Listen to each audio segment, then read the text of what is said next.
Welcome to Midwest Paranormal Presents Paranormal Soup. I'm your host, Jason Bland, and tonight we have guest Paul Blake Smith. We've had him on before. He's the author of MO41, The Bombshell Before Roswell, and Three Presidents, Two Accidents, or two of his novels that really go around the Cape Girardeau, Missouri UFO crash in 1941. A lot of people, there are a lot of people deep within the UFO community that definitely know about this case. This is like, really, in my opinion, the beginning of the secret programs. This is why they were ready when the UFO crashed in Roswell, because it had happened before in Missouri, Cape Girardeau. We're going to talk to Paul Blake Smith. He's from there, and that's why he got into writing this book, because I remember reading about this book in like 2 sentences in a paragraph on ufology and wondering what is about that. Well, if you've ever wondered about this case, Paul is your guy tonight, and I highly recommend both his books. Super interesting. I think he's got a new one coming out that I heard on another show that he talked about. I'm really interested in maybe getting a little bit out of him. But we will also have the phone lines open later in the show. You can call in, ask Paul a guest, tell us about your UFO experience, or have you worked on a secret military base? Please call in. I'd love to know. And of course, the World Wide Web of Weird we do every Sunday night. We got a lot of weird, so let's go ahead and get rolling into the show.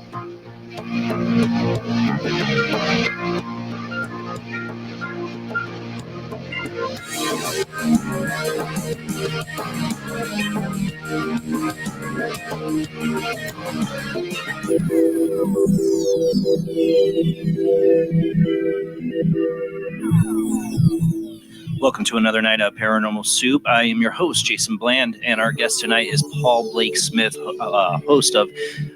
author of, not host, I'm the host. Man, I'm all thrown up. I couldn't get my YouTube feed up. That's what's bothered me. We are live on YouTube, but for some reason I went to my page and it doesn't pop up. I had to actually type in the episode name to find it live. So I'm going to figure that out. I did see some people were watching there in YouTube. But yeah, that throws any webcast host off when you don't see yourself live. It's a big issue. Me, all right. Yeah, okay. I went to my page, it didn't pop up, so that threw me off for the whole beginning. But that's enough of me. Enough of that. Enough of my complaining. Paul Blake Smith is our guest. He'll be on after the World Wide Web of Weird. But whose voice did you hear there? You heard Rob Autry himself running the World Wide Web of Weird tonight from St. Augustine, Florida. Just got home from a gig. Thank you for joining us, Rob. Yep, always last minute.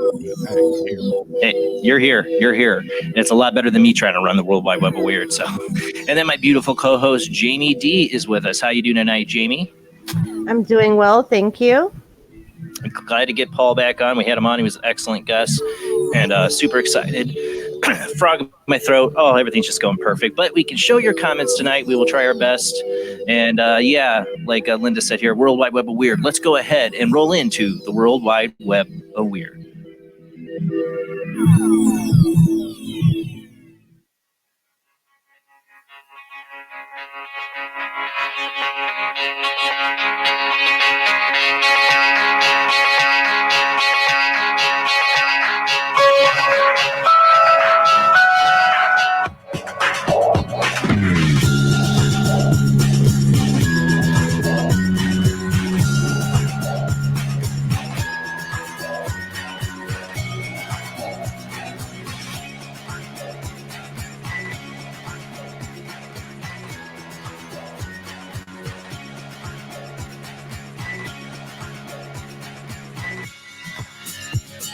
Tonight on the World Wide Web of Weird, this one, we've covered a number of cases like this, but 2 recently, and now there's a third. This comes from thinkerthunker.com. Great name.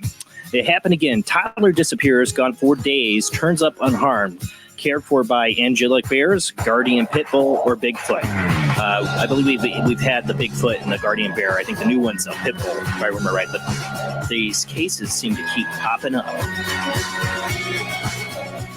For those listening on Midwest Paranormal Presents Paranormal Soup's radio page, you can watch the show on our Midwest Paranormal Presents Paranormal Soup Facebook page or on YouTube as a webcast. Let me go ahead. We got the share screen up already. Good. All right. It happened again. Toddler disappears, gone for days, turn up unharmed, cared for by angelic bears, guardian pit bull, or Bigfoot, ? This is from... who wrote this here? Thinker Thunker, Bigfoot News. No, doesn't tell me who the person is, just the website. Okay. I did a video back in February about a little boy who mysteriously disappeared from grandma's house in North Carolina. This is the article. Search crews and volunteers combed the area until weather forced them to stop. Then a woman walking her dog hears a baby's voice in the woods alongside her walk path. She alerts the police. They find a toddler in the briar patch that was only accessible wading through water. Lost toddlers typically don't go swimming by themselves in freezing cold water, then hang out in the briar patches. And if they did, you would think they wouldn't survive. What's really weird is the little boy credited a bear for rescuing him. We've covered this one before, and keeping himself safe, warm, and fed. And instantly, the public and the press fell in love with the story and never once questioned the idea of an angelic bear. That's what I wondered. Next, in Kentucky, a house bordering in the woods, a little blonde boy, another blonde boy, mysteriously vanished from his home and was found by rescue crews 3 days later on a steep slope, barely clinging to the brush. The boy here was given credit for being tough Kentucky mountain boy and saving his own life. And now, for a third time in Kentucky, a little autistic girl mysteriously disappeared from her home, which was near the woods again. And then miraculously, after 3 days, she just showed up. There was no angelic bear to credit this time, but the family's pit bull had also vanished and then turned back up when the little girl did. So credit was given to the dog for caring for the special needs toddler for days. Then she miraculously walks up to neighbors' homes with no story of where she had been, why she had left, or how she survived. First, of course, we are all thrilled the children survived. It's amazing, but there's definitely a pattern here. Public officials aren't discussing what's really going on here. Well, here's the pattern. Look at the picture. Blonde hair, blue eyes. This article goes on. Go to thinkerthunker.com, and he gets into his theories, but I want to talk a little bit about mine. Just saying, I mean, there's a lot of these missing 411 cases. David Pilates, any interview he does is amazing. I totally sucked into it. 411 missing. And there's a lot of these synchronicities and stuff that he finds, but these ones just recently, especially the kid that saw the bear, that saved him, sounded like a screen memory is what I brought up. Because a lot of people are thinking Bigfoot. Maybe it was Bigfoot, and he just only think it related to a bear. Maybe it wasn't. Maybe it was a screen memory. What if these are hybrid children aliens are picking up on? Like they need them out, and it's too dangerous to go pick them up at their house. Whatever, they got to do somewhere remote and discreet. Maybe because the government's watching. I don't know. And they took him for a checkup. I don't know. This is fascinating. Thank God all three of these children were found alive. It's a miracle. Whatever, time slip, aliens, whatever. It's a miracle. Thank God. Yeah. All right, let's move on. Number 2 from dailymail.co.uk. This is why, she's, the one kid said a bear protected him. Well, this didn't go so well for this guy. It's a really sad story. I'll pull up the share screen as soon as he gets it there. Oh, my mouse. There we go. Okay.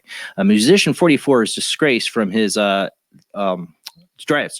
dragged from his tent, and I'm reading this off screen right now, and mauled to death in his sleep by a grizzly bear while on a trip to a remote Canada to record ambient nature sounds for his work.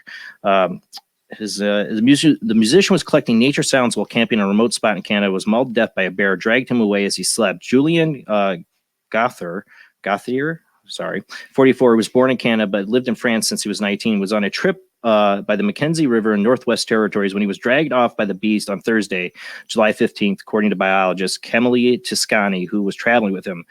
Guthrie was collecting nature sounds for his work and planned to canoe 930 miles down the river for Fort Providence to Inuvik. I don't know if that's right or not, but he was attacked by the animal in the middle of the night in the Toledo area, only 1 week after he posted about 4 bears being the only other living souls they had seen on the trip. Oh my God. It's really sad. This guy was a musician. He had a life ahead of him. It's not like he wasn't familiar with the outdoors. He's done this before, and, but things happen. Animals, especially if we're encroaching on their territories or if they're starving, there's more chances of them, or too many humans around. Of course, this sounded like it was remote. It's really weird. There's a remote area, and the bears were brave enough to come mess with them, and take them in the middle of the night and sleep. If it was bears, my kids would say Bigfoot because they've watched this horrible Bigfoot movie called Big Legend. Yes, I'm a horrible parent. They watched it with, it's totally not for kids, but they were obsessed with Bigfoot. And in the movie, whenever I hear about somebody be dragged out of their tent in that movie, the Bigfoot drags this girl in a tent through the woods. It's the last you hear of her. And my kid's like, I'm never going camping. And I just lost my article. It's great. I'm having a great night. Okay, let's move on. This is really interesting. More weirdness in the woods. Mysterious sounds, mysterious, man, I am bad tonight. Mystery surrounds Himalayan Skeleton Lake. This is from Unexplained Mysteries. A shallow lake situated up high in the mountains of India is filled with skeletal remains dating back centuries. At a glance, Rockpung Lake might seem like any other mountain lake in the region, but if you venture close, its icy surface conceals skeletal remains of hundreds of individuals.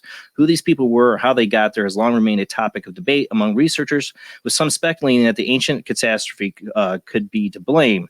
Now, though, a new study involving analysis of 38 skeletons revealed that these people came from several distinct groups who arrived in the region over 1,000 years ago. This sounds really familiar. Oh, I bring up the article here, the lake. Sounds really familiar when we had Heather Lynn on talking about her ancient dig where they found all these bones, of people, and they all came from different areas. This is so similar.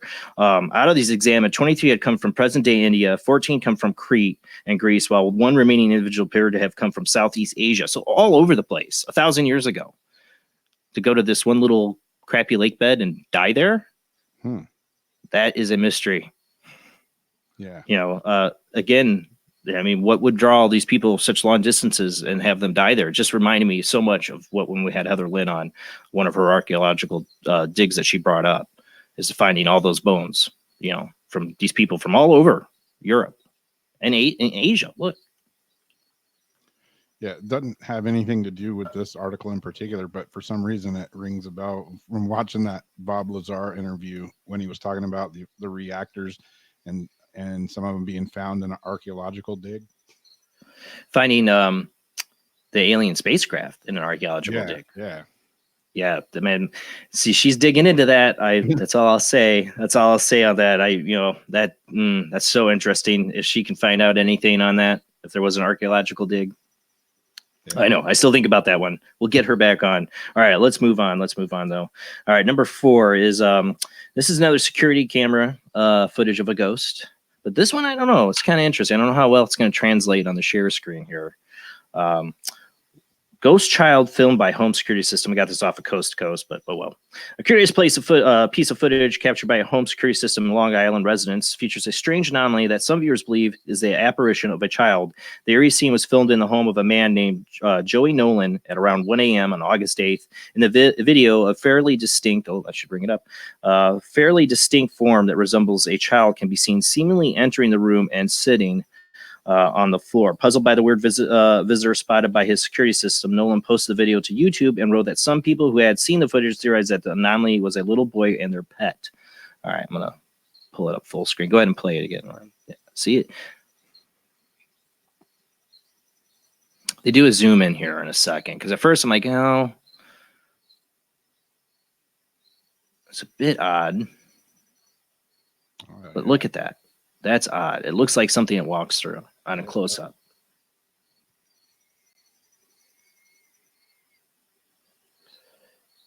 Yeah, play it again.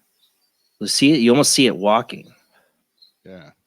I've looked at a lot of CCTV, and that is interesting. Yeah, that's what I thought. Something like at first I'm like, it could be a hair or something falling in the air. Something, sometimes something's light enough floating in the air. It could come up weird, but not like that. But we'll see if they if their house is haunted or not. With most it looks like it makes a shadow over here.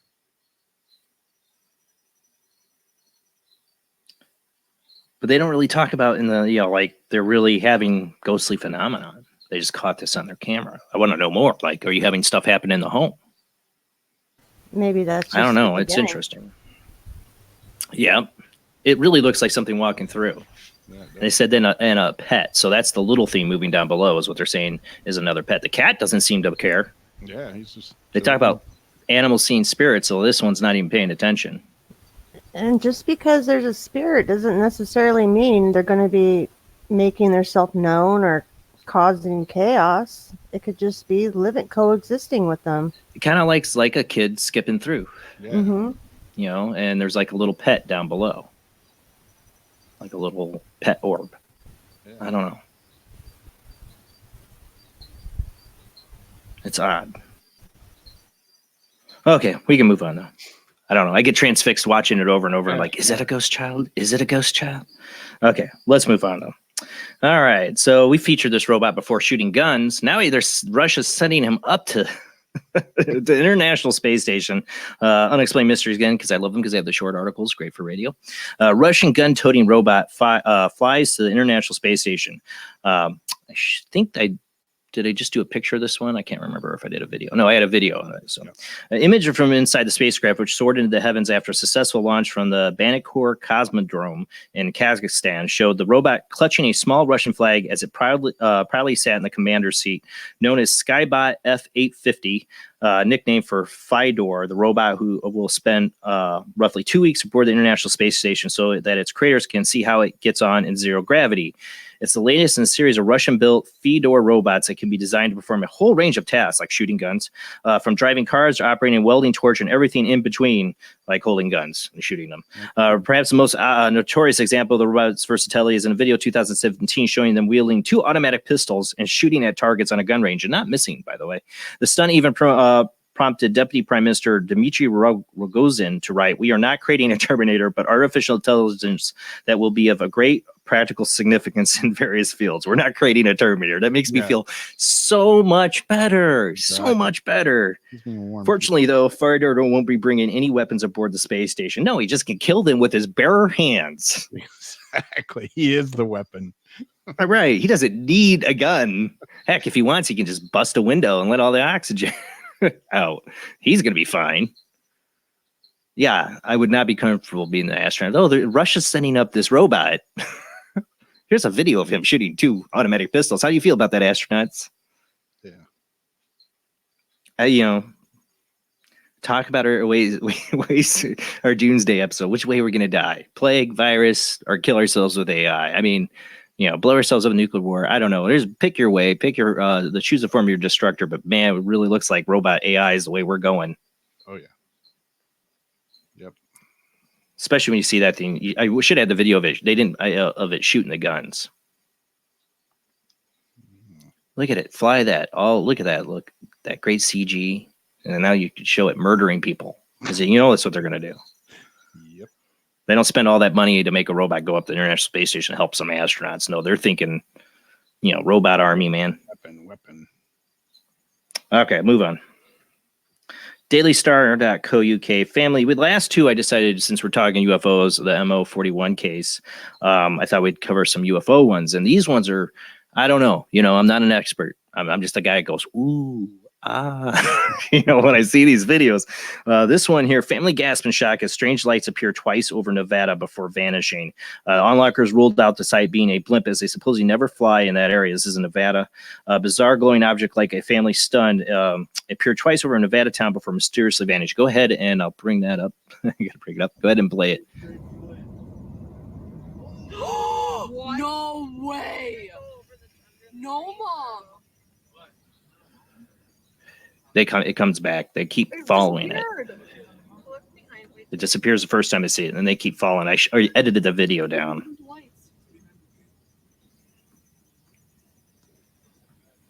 Yeah, maybe it'll show up over here. Where? What if it doesn't?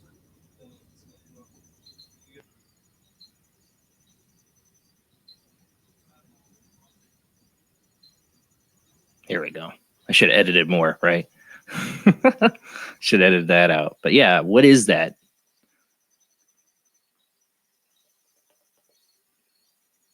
And I had somebody comment the last UFO stuff that they thought it was those flyers, the flare glider guys, but usually they're always moving. And just like the other ones we showed, these aren't really moving. They seem like, it's hard to tell because they're moving a car, but it seems like they're just floating in place. Oh, lost a video. It's all right. We don't want to run out of time. We got another video. This one's crazy too. Because that one, all I say about that video is just seriously. If it's the flyers, I don't think they hover in one spot. No, maybe I'm wrong. They don't. Yeah. This one, I don't know. Drone, I don't know. But this thing goes zooming by. My son watched this one with me, and he was like, "What is that?" You know, he's like, "Is that a spaceship?" I don't know. It's bright, glowing, and this is in, I think, Wyoming. Was this? Yeah, UFO caught on camera over Wyoming, Jackson, Wyoming. Strange object was picked up on a webcam on a Spring Creek ranch in early hours of August 11th. The UFO, which can be seen moving from left to right across the sky, was spotted at 3:41 a.m. by an anonymous webcam user who had been hoping to catch a glimpse of the pure seed meteor shower. My coworkers thought something was broken on the camera. She told news site Buckrail. What makes the sighting particularly notable is the bright flash that lights up in the entire sky for a brief moment just after object disappears from view, like it warp drive, man. It would totally be a plane in my mind if there weren't a weird bright flash at the end. There were reportedly no flights recorded for this stretch of airspace at the time of the sighting. It's important to note that the footage, which can be viewed, has been sped up. Oh, that's why it moves so fast. It's been sped up. I missed that part.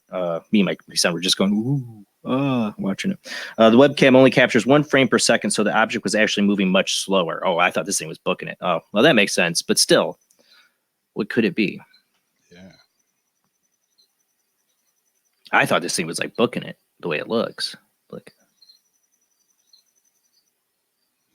I would like to know what it really looked like. Slow it down to what it would be like at the actual speed. Don't show me the sped up. What was that flash? They don't know. Look, it kind of like narrows down, like it zooms off. But they said it was going slow. This is just sped up. Then maybe it's a drone. Because I was like, a drone's not going to be going that fast. But if it's slower than that, it could have been a drone. Maybe. It seems to, like, when it flashes, it seems to speed up a little bit, though. Even though, like, it does the warp drive thing, like it flattens out. Yeah. Watch. I don't know. I wish I would have read that last part. I think I literally was reading the article. I'm like, ooh, look, Dean. We're like, ooh, ah. And I was like, okay, I'll add that. And then I didn't finish reading the article. But I don't know. Now I wish I could have slowed it down, maybe got an idea. But who knows what the speed of this thing was? You can see the light on the ground. See that? Yeah. Go back. Back. Yeah. Now watch. Watch the ground. Yeah. So it's bright, and there's a bright flash at the end. They're right. The very end, there's a bright flash, like something else lights up.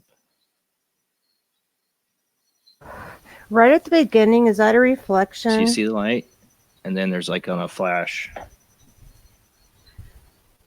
Like right now, what was that on the ground, like in the road right there, wherever that is? Like, was that a reflection of that, or just another random light? No, it's light. It's the light from it on the ground. Yeah. So it can't Right be there. too high. Yeah, Huh. watch. When you get to the end, you're gonna see the light on the ground. He's got to get the player. right The problem there, is he right has to there. play. Yeah. Oh, that? Oh, I Yeah, didn't what see is that? All right, go back. Yeah. Like, Mhm. Is that water right there it's going over?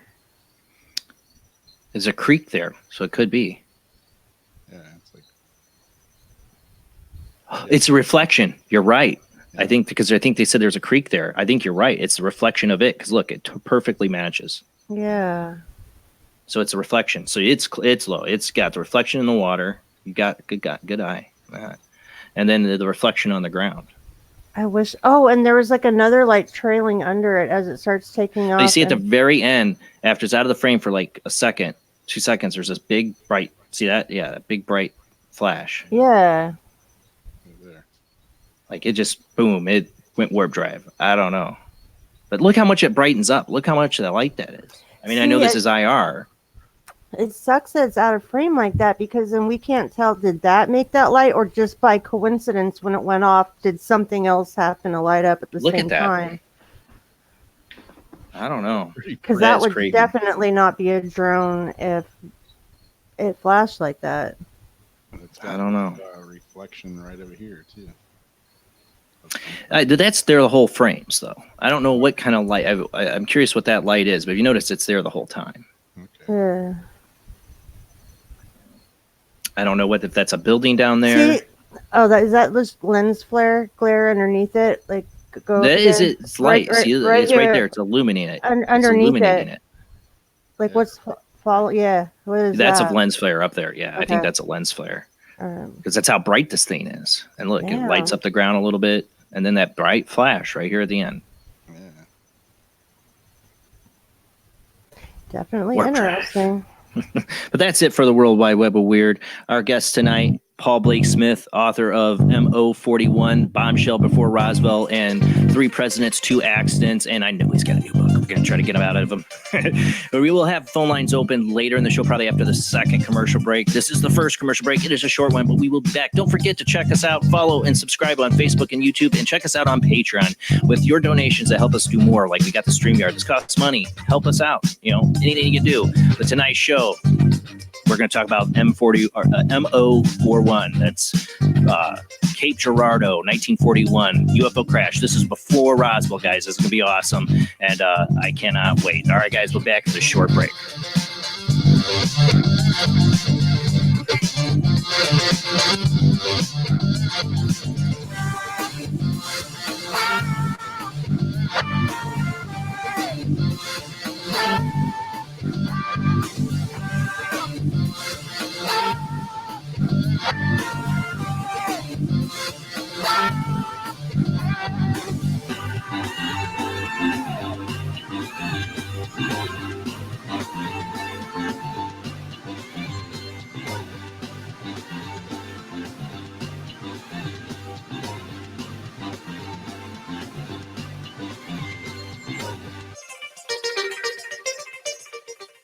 He is conducting an experiment into the combined effects of sensory deprivation and hallucinatory drugs. The subject of the experiment is himself, and the experiment is out of control. Ken Russell's Altered States, a film that must not be missed, is in the West End now. Altered States, Certificate X. This fall, a new hard-hitting police drama is coming to Friday night.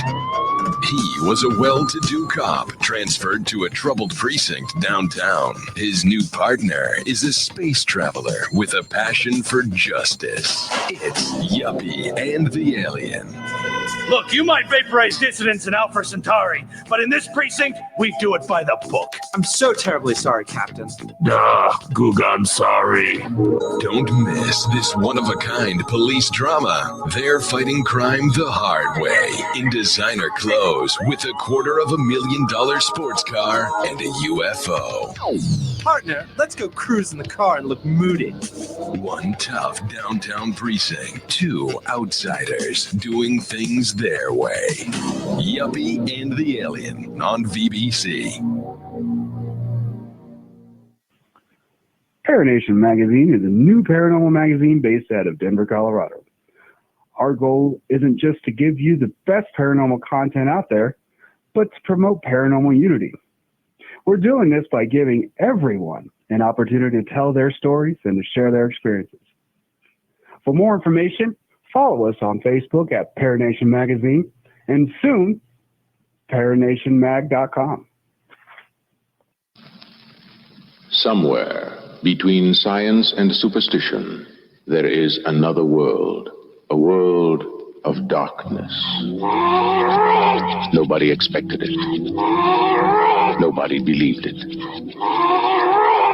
And nothing could stop it. The one hope.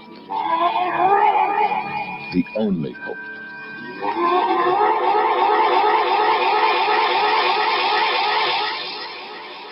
The Exorcist. Warner Brothers presents William Peter Blatty's The Exorcist. The Exorcist, directed by William Friedkin. The Exorcist, rated R. Under 17, not admitted without parent. Are you intrigued by Paranormal Talk Radio? You'll love the new Paranormal Radio app from Talkstream Live. You'll find a great selection of talk shows covering UFOs, ghosts, strange phenomena, and much more. Download the Paranormal Radio app now and start listening to the very best in paranormal talk entertainment, including the network you're listening to right now, the Paranormal Radio app, free in Google Play and the iOS App Store. Bring life to the dead. Bring life to the dead. Bring life to the dead. Bring life to the dead. Bring life to the dead. Enter the occult world of necromancy. You were brought here for one purpose. necromancy. A ceremony dating back to the pre-Christian era. It's the art of reviving the dead. It requires involvement with evil spirits by the person performing the act. The devil god brings life to the dead. No, please. No, please. And death to the living. Necromancy, starring Orson Welles and Pamela Franklin. From Cinerama releasing. In color, rated PG, parental guidance suggested. Switch to DCS ranging. 240, nominal to profile. We're in the pipe. 5 by 5.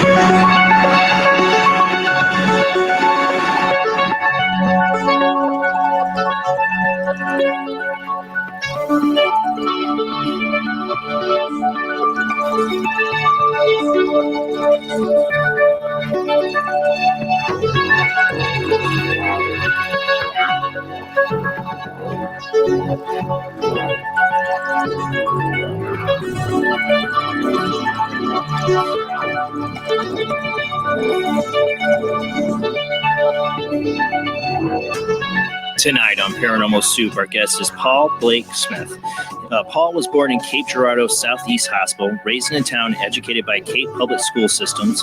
He was a 4 years mass communication major with an English minor at Southeast Missouri State University.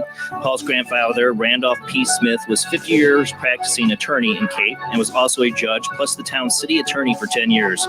Paul's father, his grandfather's paralegal assistant, having been educated in Cape at SEMO and at Washington University Law School.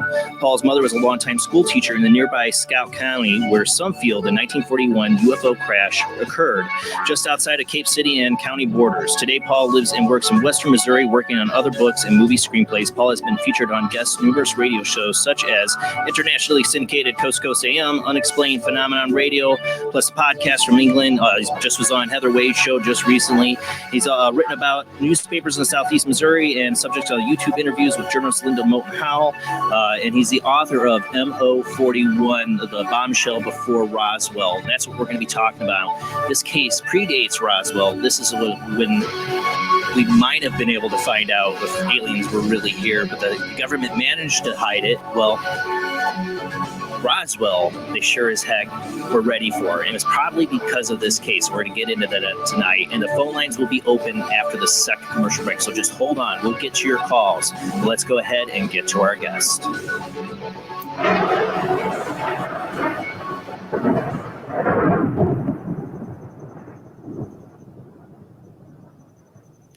Are you there with me, Paul? I'm right here calling you from southern Missouri. Good evening. Good evening. Thank you for joining us tonight, coming back on the show again.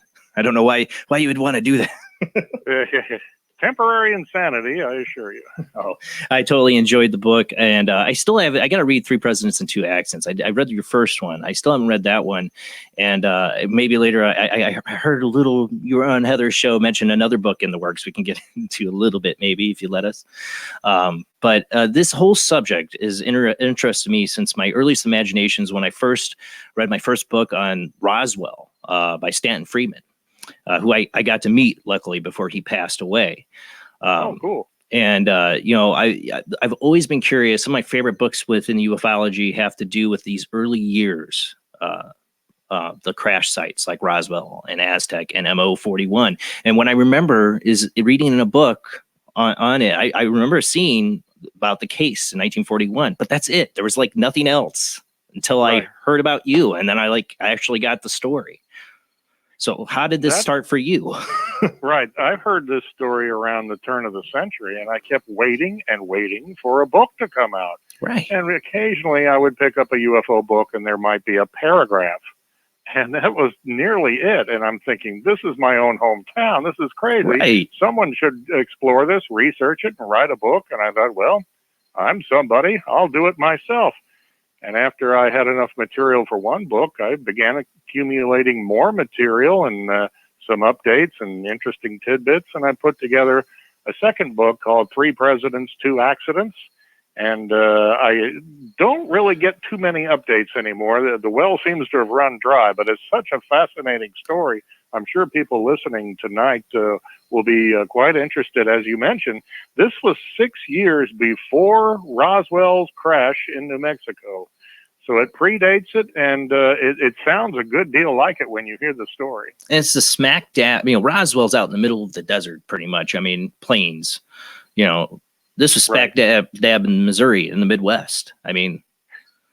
According to the story, a farmhand, at least the information that I heard, a farmhand saw the fireball of the crash, and he ran inside and called the operator. In those days, you had to go through the operator who would patch you through, and he sent a call into the Cape Girardeau Police Department, which shared a headquarters with the fire departments. They all began to contact leading citizens in town, and they raced to the farm site where there were some farm people. It was such a loud blast, and the word began to spread. So this was not an obscure thing found 2 or 3 days later. It was probably within the first half hour or so of being notified. And it was probably just mind-blowing, because you didn't have any sort of talk of aliens and spaceship crashes and are we being visited back then. You might have had a little Buck Rogers in the 21st century of space travel in a comic strip or a cheesy B Orson movie. Welles, War of the Worlds. People weren't, there wasn't Ancient Aliens on TV running 24 marathons. There was barely any television broadcast back then. You mostly listened to radio or read a magazine or went to a movie, and they would have some news within the newsreels. But the Cape Girardeau story was quickly hushed up. It should have been the biggest bombshell in human history, I tell you. But the FDR administration put the clamps on this very quickly. Who was the first person to really bring this? That put it in a paragraph. Because I remember reading about a case being mentioned, and that was it. Who got the first, this is a real deal? Yeah, the family of a Cape Girardeau minister, the granddaughter, heard her family talk about this in the 1980s, and in 1991, she typed up a letter and sent it to Ray Fowler, a UFO investigator, and he forwarded it to Leonard Stringfield, another well-known UFO researcher, and he got it to Stan Friedman. And Stan went to Cape Girardeau, and he began researching as best he could. And eventually in the case, he brought in Ryan Wood and Robert Wood and their marvelous document website, majesticdocuments.com, that had some mentions of the 1941 Missouri recovery. And so the thing started to take off a little, and Art Bell talked about it on the air with Linda Moulton Howe in 1999 and 2000. And that's when I began to hear of it. I'm a little embarrassed to say I lived in Cape Girardeau for 33 years. Well, did not hear the story. But that's amazing that you did it. Yeah. Many people that I spoke to in my research are like, what UFO crash? I never heard of such a thing. And a few other people I spoke to said, oh, yeah, I heard about that years ago. Almost matter of fact that my mother or grandmother used to speak of this every once in a while, like it was almost nothing. And it's just such an amazing story. You wonder how it could be so successfully squelched. But remember, just a few months after the crash in December, we went to war, World War II, and people were scattered all over the globe. And as an example, Cape Girardeau's chief of police, who probably went to the crash site that night or knew all about it, I'm pretty sure he would have been called. He would have been there. Yeah, he died in the Pacific in fighting World War II while in the Seabees in 1945. He didn't survive the war, so that's an example of how many of those other firefighters, how many of the other firefighters went off to war and stuff? They were all probably young men. That's quite true, and they were probably scarred also by their memories of battle and what happened, and then when they came back, maybe they did not resettle in Cape Girardeau, so the war had a big impact, and you were very patriotic in those days. If the government told you not to talk about it, The vast majority of characters that I uncovered in here did not talk about it. They didn't want to be known as a nut or as unpatriotic and rebellious against their government. So that made it tough to research 75 years Yeah, ago. if that happened now, I mean, people would be like, screw you, man. You know, like, it would just never, you know, like, what are you telling me? I got civil rights, man. You know, it would not go down the same now. It would, the Men in Black are not getting away with it this time. I can't imagine anyone protesting outside the White House in 1941. This is just something you did not do. And when America was under attack in World War II, everyone jumped on the bandwagon and went to war or volunteered in some manner or another. And you wanted to serve your country without question.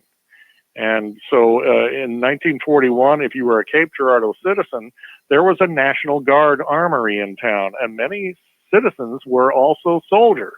Right. So the word went out to keep this quiet, don't talk about it, and it led to an atmosphere of fear, is what I understand, that you never knew if your neighbor was listening in on what you're talking about and might report it to the military or the government.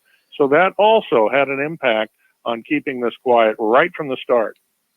Now, what was the crash scene like? I mean, when people, the firemen, the police show up, I mean, what did they see? What was the most common description?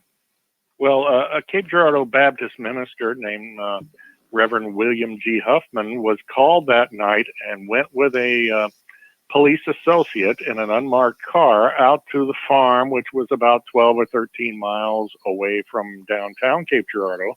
And this is pretty darn rural, if I can pronounce it correctly, out in the countryside with almost no street lights or even street signs. You just had to kind of find your way as best you could, maybe even asking for directions on old gravel roads.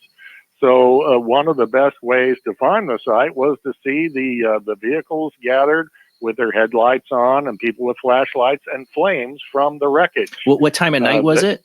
Yeah, this must have been just after dark, or just after sunset, I guess I should put better, as darkness set in. Maybe the crash happened around 7:30 to 8 in early to mid-April. I believe it was April 12th, a Saturday night, 1941. So Reverend Huffman said that they stopped at the crash site and crossed over this field and walked up to these people, farmers and policemen, and military men were already on the scene. The firemen were fighting the blaze in the field, and he said there was this crashed circular vehicle or aircraft, if you want to call it that, and it was cracked open with a metallic debris field in the grass in the field, and that the opening was such that you could see inside, especially if someone shined a flashlight or a lantern in there. And he could see inside the craft, and he gave a description of it that his family never forgot and was written down and put in this letter. And he could not find any human victims. That's what he was called out there. He was expecting to see people suffering terribly, from in the twisted wreckage of an airplane. That's what they were told. It was an airplane crash. Well, he was in for the shock of his life, I should imagine. Everyone was, when they found 3 small gray aliens, your typical grays with big round heads. Not typical to them back then. Nobody. Yeah, really. This is before communion, Whitley Strieber, gray aliens and big eyes. Yeah, this way before all that. It was not in popular culture or mainstream. I talked to one woman who has since passed away, and she says, I was about 11 years old at the time of the crash.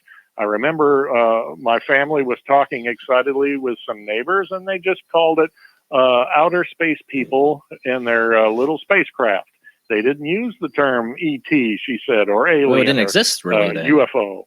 Yeah, none of these terms were even in vogue or in the slightest back in 1941 before the war. So it was just had to be an absolute shock, traumatizing, and that might have been another factor in people not wanting to open their mouths. They could barely believe it and thought, am I going crazy? I'm sure there were a number of religious people also. Cape was very a Christian community who thought maybe these were demons from hell or we had monsters from Reverend, like the Orson Welles broadcast from another world. well, there's gonna say, Reverend Huffman is the name, the Reverend that showed up. I mean, he's a religious man. He's there, for last rites basically. And here he is confronted with aliens from another world. To hear his thoughts at that moment, I would give anything. What would go through that man's mind? He said he knelt over the creatures and got a good look at them, but he made sure not to touch them, which was probably a wise idea. Yeah, no kidding. And he said 2 were absolutely dead, lifeless, and the third he knelt over was respirating. It was still breathing with its lungs going up and down. Not much, but as he began to say some prayers over it, it would be close to the last rites. He wasn't Catholic, but he was, praying for its soul if it had one. Right. And the creature expired and went lifeless in front of him in the grass. So he saw things through a religious filter, a very Christian man, a minister who gave sermons later in the year in Cape Girardeau. He was not working at the time from the pulpit. He was hired by the Red Star Tabernacle in Cape, a church downtown, to help raise funds and raise people's spirits and get them enthusiastic about attending church. And so he was able to be on duty and called, and he went to the crash site and just had to have been shocked out of his mind. Imagine doing the sermon, the next sermon after that. Yeah. Now, you and I and all of your listeners, we all know about gray aliens today. And if we went, we would probably be a little shaken up. But back then, to be told it's an airplane crash and to go out there and stare at these silent, creepy-looking creatures, he said they almost looked like dolls, but they were quite real. And they had long, thin arms and legs and long, thin fingers on each hand, 3 fingers and 1 long thumb on each of the 2 hands that they had, 1 on each arm, of course. And very crinkly skin, whether that was actually skin or a flight suit. Right. The description is a bit hazy there. We're not sure. Any mention of genitalia or anything like that? Apparently not, and just barely even a slit for a mouth or a couple dots for nostrils. They did breathe. I think they were genuine entities or creatures, not robots. So they were organisms that, for lack of a better term, entities that obviously were not of this world. And so they wondered what we should do about this. And while Reverend Huffman was kneeling over this one creature, 2 men at the site picked up one of the dead aliens and held him up for a photo and stretched his arms out. And way to go, Earthlings. Under the arms. And somebody took his picture with a Brownie box camera and stuck it back in his pocket for a little keepsake. Just one picture. And, just one picture. Now, there's a reporter photographer in Cape Girardeau who was known as One Shot Frony. His name was Garland Fronebarger, and his whole reputation was he was kind of a cheapskate who didn't want to spend money on film, so he would take one picture and walk away. How do you take one picture of a dead alien and walk away? Really. He did have a newsman's big speed graphic type camera with the flash bulbs that went off, and he was taking pictures with that. But for his own Brownie, he just took one picture and stuck it back in his pocket. It seems mind-blowing in that regard that this is the biggest story in human history. Surely you would take more than one picture, unless he was down to one left on his roll. Or he knew what was coming. Maybe he'd already gotten word that, the military's on its way right now. They're locking this down.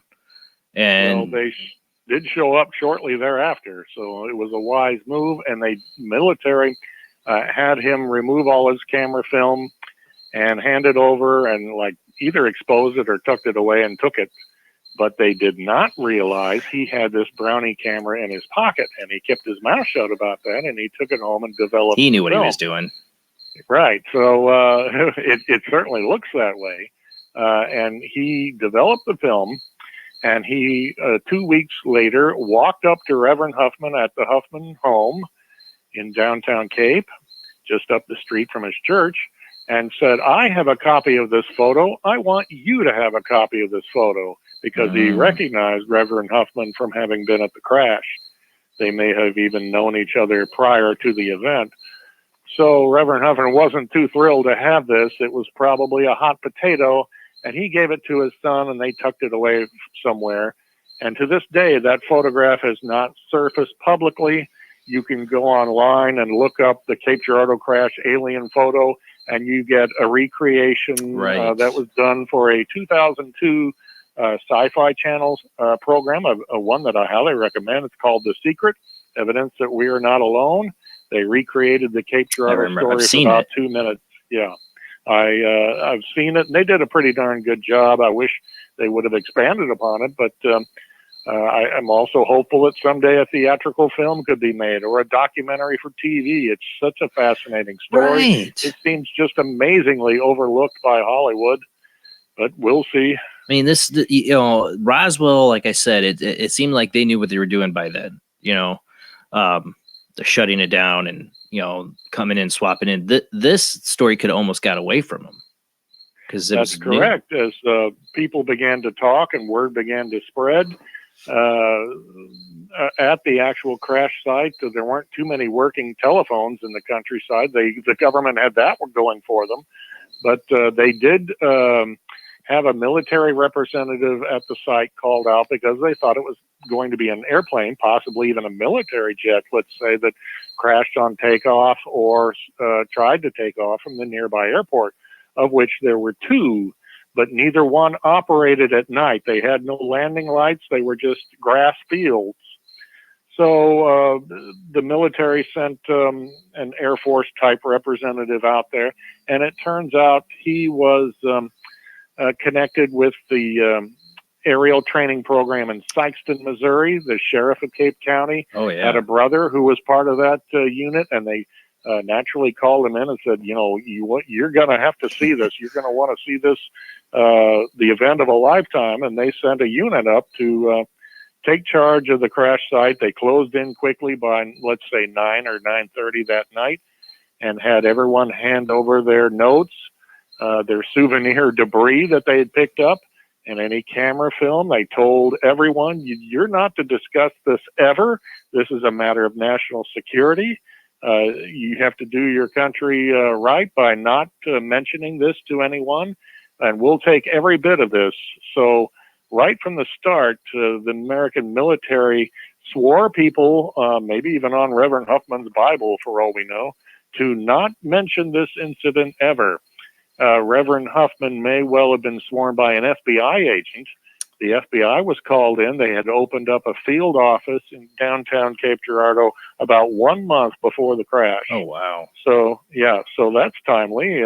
It does pan out the story that an FBI agent was present, according to the Huffman family narrative. So everything that I found about what Charlotte Huffman Mann said of the Huffman recalling of the story has turned out to be quite accurate. I even went to Reverend Huffman's home, and the kindly owner of the house showed me the deed and the name Reverend William Guy Huffman and the years he was there, and it all hangs together quite nicely. How did you narrow down the date? Because it even seemed like the date was that question, like when it happened. Right. One of the factors was that it happened within a few days of the birth of someone in the Huffman family, and that was in early to mid-April. I forget the exact date. And that they recalled the event, the Cape Girardeau UFO crashes happened within just a few days. Oh. So I took a look at newspaper accounts that had nothing on the airplane crash, but the weather was particularly warm. And so on that Saturday night, the 12th, and people who saw the photograph of the alien held aloft saw that the 2 men, one of them was in short sleeves and one was just wearing a very light coat. And it turns out it was unusually warm that April 12th. Right. And for Cape Girardeau, the Easter Passover weekend the year before had a snowstorm. So in 1941, it was unusually warm with highs in the low 80s. So that fits together. And I began to look up records of where was President Roosevelt? Where was his top military aide, General Marshall? Where was the First Lady? And they all had a very interesting story from Saturday night where they had to apparently abruptly stop what they were doing. And we can get to that in the next hour. Yeah. But it all kind of hangs together that Saturday night, April 12th, would be the night in question. After the book came out, a man came forward and said, "My mother told me this story, and I wanted you to hear this.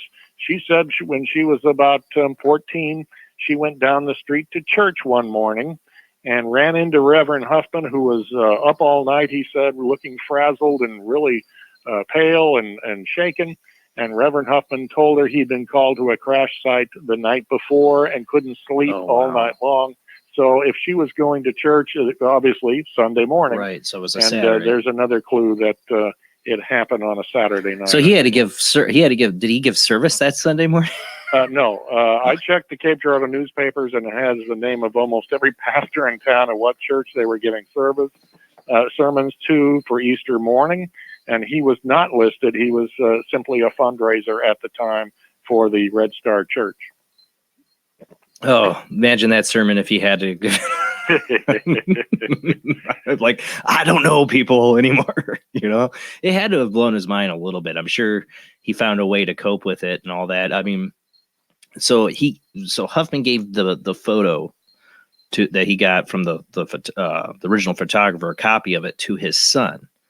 Right, and they apparently stuck it in a shoebox or a drawer somewhere and would take it out once in a while at family parties and whisper about it in front of a young granddaughter, a pair of granddaughters from Reverend Huffman. And then this was in the 1950s, in the early 50s. At the time, Reverend Huffman had no grandchildren. But they moved away from Cape Girardeau, the Huffmans, during World War II, when their son was killed, and Reverend Huffman was moved to a Baptist church in Oklahoma and eventually settled in Kansas. And that's when the photo began to get passed around more, as they were remembering about a dozen years earlier this wild story of an alien or outer space people crashing in a farm field that Reverend William G. Huffman went to see in person. And what he saw inside the spacecraft really blew his mind, too. Yeah. Speaking of that, we talked about the scene, the spacecraft. That's my favorite part, is the ships. What did he see? What did you get any recounts of what he saw inside the spaceship? Yes, he saw up close a small chair that would be a seat like you would see for a child in grade school.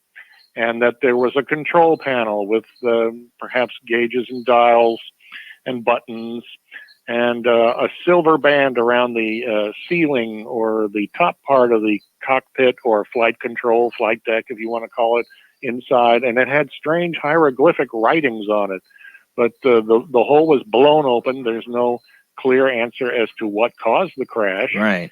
But it blew out this metallic debris all over this field and set it on fire. So whatever it was possibly had fuel that was combustible, and it set the field on fire that the Cape Girardeau firemen had to fight. And there's an interesting story from the grandson of a fireman who said that he was there. But Reverend Huffman never forgot the inside of the craft before the military showed up, and that other people were taking peeks inside, and I'm sure some had flashlights and lanterns and I doubt a torch, but it was a pretty rural community out in the middle of a flat farm field that had pretty rich soil. It used to be in the old days a Missouri River valley that had the Mississippi river sediment in there, so that's why it was fertile cropland at the time. So Reverend Huffman vowed, I'm going to tell you this story once, and I'm never going to mention it again. When he got home around, must have been getting close to midnight, and apparently he pretty much lived up to that promise, it shook him up so much. But his family had to have been very anxious. Well, what was that phone call about tonight? Why did you go rushing out of the house? You had to tell Where him have something. you been? And he had to give some answers. And he just was a truthful, honest, kind man. He was apparently a fairly quiet man before the crash, and he became even more quiet and introspective afterwards. I talked to people at the church in Cape Girardeau, and he is still remembered as a very kind and effective minister, and they think of him very highly. This was not like a wild, crazy guy who had a bad reputation for telling tall tales. And, like I said, somebody a reverend, somebody, with that religious background and seeing something like that, still just to know what, how they cope with that. And he only told it once to his family, and then he had to hold that all inside for the rest of his life. A lot of these, it seems like a lot of the information we get from people when it comes to this case, and when it comes to Roswell and the Aztec crash, that was in 48, is people on their deathbeds. They're like, I got to get this off my chest before I go. Okay, I got to tell my son or daughter or whoever.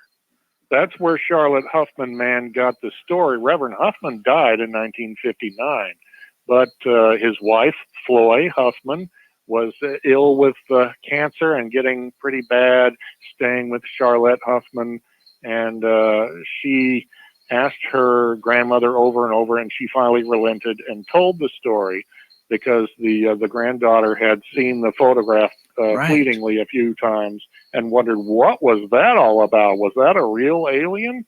And you've got to tell me the story. So the grandmother did tell her everything she knew. Charlotte put it in a letter and sent it to these investigators, and that's how the story took off. I'll mention quickly that my own stepmother was in high school in the 1960s in Cape Girardeau, and she heard the story. She said she can't remember who exactly told it to her, but that gives you an example of it didn't come just, the source isn't just from the Charlotte Huffman narrative, but others have heard this in bits and pieces too. So you got people talk in hushed tones about it. Well, it's within family circles, so only the families that were involved with it are the ones talking at family dinners and parties and hush circles. You remember that, blah blah blah. So it doesn't really get out there. Nobody's going off and ranting or telling the story until she does. Well, I've never seen a UFO or an alien. I don't know how I would react. One radio host I was talking to she said, honestly, I think I'd wet my pants. And I kind of wonder if maybe some of that did go on as people got to look at these alien creatures. Supposedly, a farmer at the site pulled the three bodies from the wreckage and laid them out side by side on the grass, and that's where Reverend Huffman came in. Two were dead, apparently, upon impact. It was especially windy and warm that Easter Passover weekend, and so it could have been the case that extraterrestrials were out cruising around, observing Earth, taking test samples and specimens, and could not deal with our crazy weather and our gravitational forces. Something went terribly wrong, and they crashed in a farm field long before Roswell. And it's just the most astounding, but I feel absolutely true story. And it got hushed up, and hopefully someday it'll be more mainstream and in a movie or a TV series or something of this nature. It really needs to be. What's fascinating about that era between the 40s, that when we had, the Missouri and Roswell and Aztec, these crashes, were the aliens just arriving and figuring things out? You wonder, or did we as humans start doing something that was screwing with the ships? I've heard the theory of radar dishes. Affecting them maybe. Early radar, but I'm be pretty darn sure Cape Girardeau with these pretty crude airfields had no radar. It was not a commonplace thing in April of 1941. There was no military base with a radar setup. Cape Girardeau had no military airfield. The military contingent that came and encircled the site and ordered everyone to put down their debris, that came from Sikeston, Missouri, about 35 miles down the road. That would have been under the command of Charles B. Root, and a young man under his stewardship would have been related to the sheriff of Cape County and contacted that night. Captain Root, by the way, I found out, had spent time in Washington, D.C. He knew big shots back then, like in the War Department, and he came directly to Missouri, Sykeston, for the aerial training program. So he probably placed a few calls right away asking, what do I do with this? And they told him, cover it up, keep it hushed, and bring it to Washington. And I think he did exactly as he was ordered. Right. Well, you know, I know humans, and yeah, they might have been patriotic and not said anything, but you got to imagine some of those people did not empty their pockets completely. There's well, you know, you've seen the whole Tom DeLonge and the To the Stars project. They talk about having meta materials, where like Bigelow, the big giant billionaire, has these meta materials. Technology, yeah. You know, you wonder where'd they get it. Yeah, there's a Cape Girardeau fireman who was on his deathbed with stage 4 cancer, and he called his family together. According to his grandson, we have to rely on the grandson of Walter Reynolds, and he said, you know, this whole story of Reverend Huffman that's making the news or was in the paper or on television, he said, I want to tell you, that story is entirely true. I know, I was there. I was one of the firemen fighting the fire in the field. I looked around and saw the craft and saw the bodies, and I picked up some debris or some shrapnel and stuck it in my pocket. Well, the military came in and caught him sticking it in his pocket, even though he'd been ordered not to and to hand everything over. So they got mad at him and booted him out of the crash site. Fireman Reynolds said he went home and soon found his phone was tapped and he was being watched around town, afraid apparently that he might be angry, vengeful, wanting to tell everyone his story, when I don't believe he did. So I did look up some research, and it turns out the FBI and the President of the United States, Franklin Roosevelt, were wild about wiretapping anyone they felt like. There was very little regulation on that in those days. Well, it's new technology, like the internet, you know, and how do we regulate it, or what do we do? And the FBI is like, yeah, well, you figure that out. We're going to listen in on everybody we can. Yeah. I mean, Hoover had tapes on everybody. How do you think he got that, you know? Yeah. How do you, what are you going to do? Are you going to sue the FBI or the president, even if you found out the truth that, yes, there was a very extensive wiretapping going on in the early 40s, so much so that they had to start a whole new book of recording who's tapping who and who's listening in and writing summaries of what they're hearing. It's one thing to wiretap, but then you have to hire a crew to monitor these phone calls and write down what's being discussed and who might be a national security threat, blabbing secrets. Amongst those was late in the year a young naval lieutenant named John F. Kennedy, and his phone was tapped by J. Edgar Hoover and the FBI because he had a bit of a blabbermouth and was talking to a young lady he was involved with that might have involved naval secrets. So there's another example. It was just so easy to send someone in to pretend to be a phone repairman or a lineman, or just break into your home when you're not there and tap your phone and walk away. Oh yeah, I mean Kennedy. I mean, they think that's why Marilyn Monroe was, you know, maybe possibly killed because he told her UFO secrets. Well, that's the subject of my latest book I've been writing and was even working on this evening. Is that Marilyn Monroe was told by President Kennedy about? She said he went to an air base out west somewhere, saw gray small aliens with big black eyes, and that he blabbed in pillow talk to her, and she was starting to tell people she knew. Her phone was tapped, and then she suddenly just happened to die of a drug overdose, and she certainly did die of a drug overdose, but the circumstances are extremely suspicious. Yeah. She was going to hold a press conference and possibly talk about these matters in 1962. That was way before people began to hear about Roswell, let's say in the 1980s and 90s. So she might have sounded a little crazy if she'd given a press conference and talked about these aliens with big black eyes. But she did mention to a friend who gave an interview in the 1990s, Marilyn told me this, and it sure sounded like what they were talking about was the Roswell crash. So that gives you an example of wiretapping and fears by the government that citizens would find out and start blabbing. The press must not hear this. People should not be told because they were afraid it would cause a panic. You know, when you talk about Kennedy seeing the aliens, did you ever see Steven Spielberg's Taken series? I have not, no. You really should. There's a great scene in there where they follow these different people's lives through alien abductions, and then one part of the story is a military general and his family that, you know, basically run the secret projects.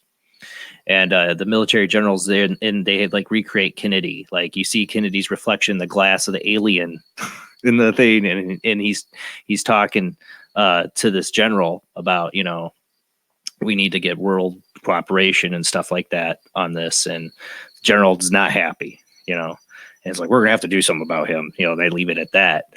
But that's what I've always thought about Kennedy is if one president knew and was probably taken out because of it, it was probably Kennedy, because if you're the president of the United States and you see these dead aliens and you're exposed to all this, you didn't know anything about it until you got there. Maybe you didn't. We're just like, what do we do about this? You know, his idea was probably to go and get international help and cooperation with other countries like Russia, which made our military very uncomfortable. Yes, there are some documents, and they're probably real, but I don't know if we'll ever know for sure, that talk about he wanted to share with the Soviets matters relating to space, right, including a joint mission to the moon and sharing UFO information. And this really upset the status quo in Washington, and that may have been the last straw as far as President Kennedy, who was a bit of a reckless person in private, wonderful, uplifting speech maker and leader in public, but he had his dark side. Well, anyway, he just happened to be assassinated before he could undertake these matters, which he apparently was dictating orders to earlier that month of November.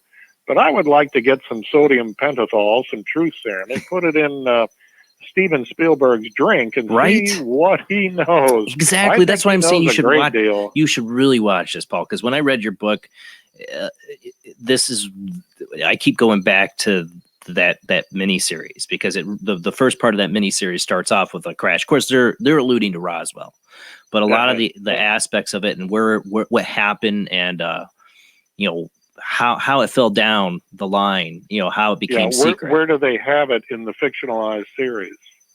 They like in the Midwest. Yeah, they have it at like New Mexico. You know, it's definitely Roswell. They're going for on it. But if I'm trying, I want to go back and rewatch it. I want to know if there's any mention of like a crash before. You know, because I swear Spielberg knows things. He hints to stuff like Close Encounters of the Third Kind, the final scene, you know, with the aliens and coming down on the music and everything. A lot of people say that's based off of a real event. Yeah. In Cape Girardeau, there's the airport to this day, and just south of it is all of this farm property and a small town called Chaffee, Missouri. Kate Capshaw was married to the son of the mayor of Chaffee, Missouri, and she went off to New York City to become a model and got jobs in movies, and Steven Spielberg noticed her, and they began dating, and he placed her in the movie Indiana Jones and the Temple of Doom. Yep. Well, they would go back and forth between, let's say, L.A. or New York, and stop in Cape Girardeau and at the airport to go to Chaffee to pick up Kate Capshaw's daughter by her first husband, Jessica Capshaw, who later became a TV star in her own right. So Spielberg could have been right near the Cape Girardeau crash site. I'd love to know what he knows. If you watched Indiana Jones and the Kingdom of the Crystal Skull, right, he has a character say, there were other crashes besides Roswell, Dr. Jones. You do that really well. Yeah. Well, it's another example of Spielberg with the gray aliens and bodies and recovery and crashes. And he knows something. And I just would love to pick his brain. You really need to see Taken and find out. you really need to see Taken. You really, really, really do, because it's all Steven Spielberg. I mean, the book, it was based off of a book by somebody else, but Steven Spielberg directed and produced the miniseries. Right. When he did Close Encounters, it was all based on the real life nonfiction research by Jacques Vallée, a French UFO researcher, and they utilized all of that for the Richard Dreyfuss movie, having vehicles stall and lose their power, and a whole community would lose electrical power as these alien craft went overhead. So Spielberg is into real life nonfiction information that he puts into his films. Well, he even had the this planes. is very intriguing. He had the planes that was the classic case, the planes that went missing. In that movie. Pilots. Yeah, and they show back up in Close Encounters of the Third Kind. I mean, Spielberg. My thing with it is, we have the whole disclosure thing. I don't know what your thoughts are on all that that's been going on. We can get into that later tonight, but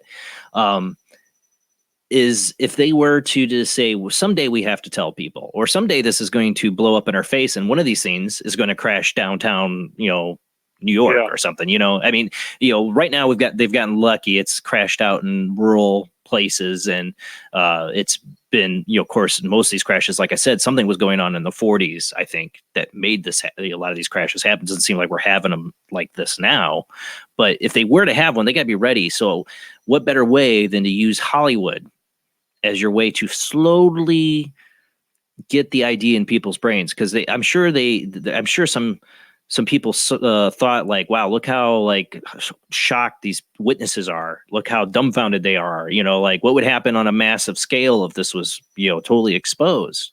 We got to get people, what do you want to call, I'm totally losing the word I wanted to use. Broken in or braced up. Right. It's not the word. It's prepared for that real government revelations are forthcoming under this theory. I don't know if we're ever going to get there. Not in my lifetime, probably, but we'll see. Well, I see the whole disclosure thing. When I see like the Tic Tac UFO and all that, which we're not going to get into it, but I have problems with some of the videos that are supposedly legitimate Pentagon videos, but I'm like, oh, come on, that's not disclosure, because from all my research, and I'm not an expert, but all my research and all my reading, they got bodies, they got UFOs. Don't tell me that they're disclosing. They are disclosing nothing. They're giving you guys tidbits. I tend to agree. I think they know much more and have far more evidence, autopsy reports, film footage, photographs from at least Cape Girardeau, Roswell, other crashes and events.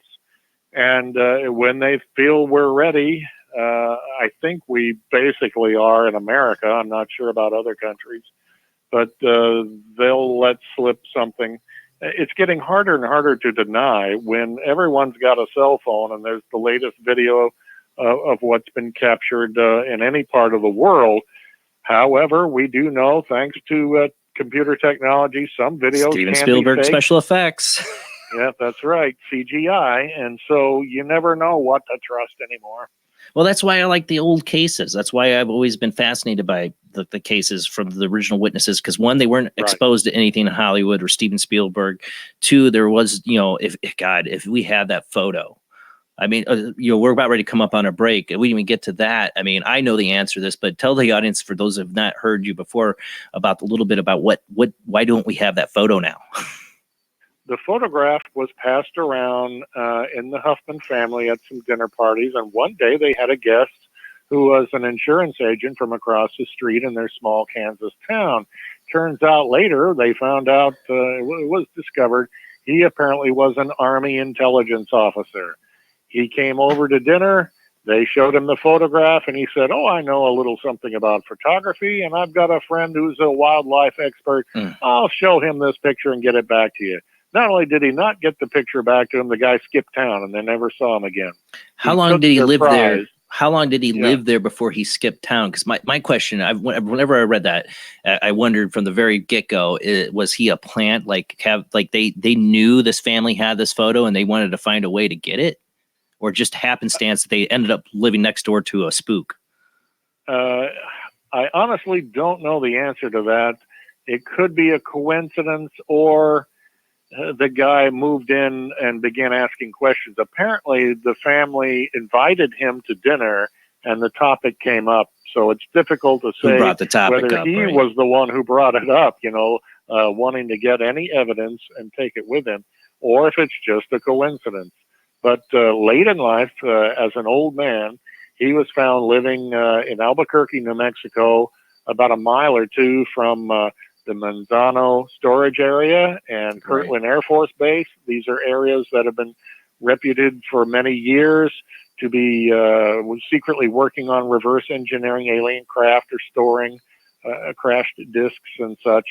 And he first told one story after another. Well, I never saw the photo. Oh, well, I had the photo and I lost it. And I don't want to answer any more of your questions. And he gave slippery, evasive answers and stopped giving interviews. And this gentleman passed away shortly thereafter. So there's just another frustrating dead end in this story. Intriguing, but like trying to nail Jello to a wall and get something concrete to go on, it just slips away through your fingers, and we're left with unanswered questions, but really suspicions that might piece this together. Well, the original photographer, he says, I have a copy, now you have a copy. So he had a copy. So where is his copy? Right.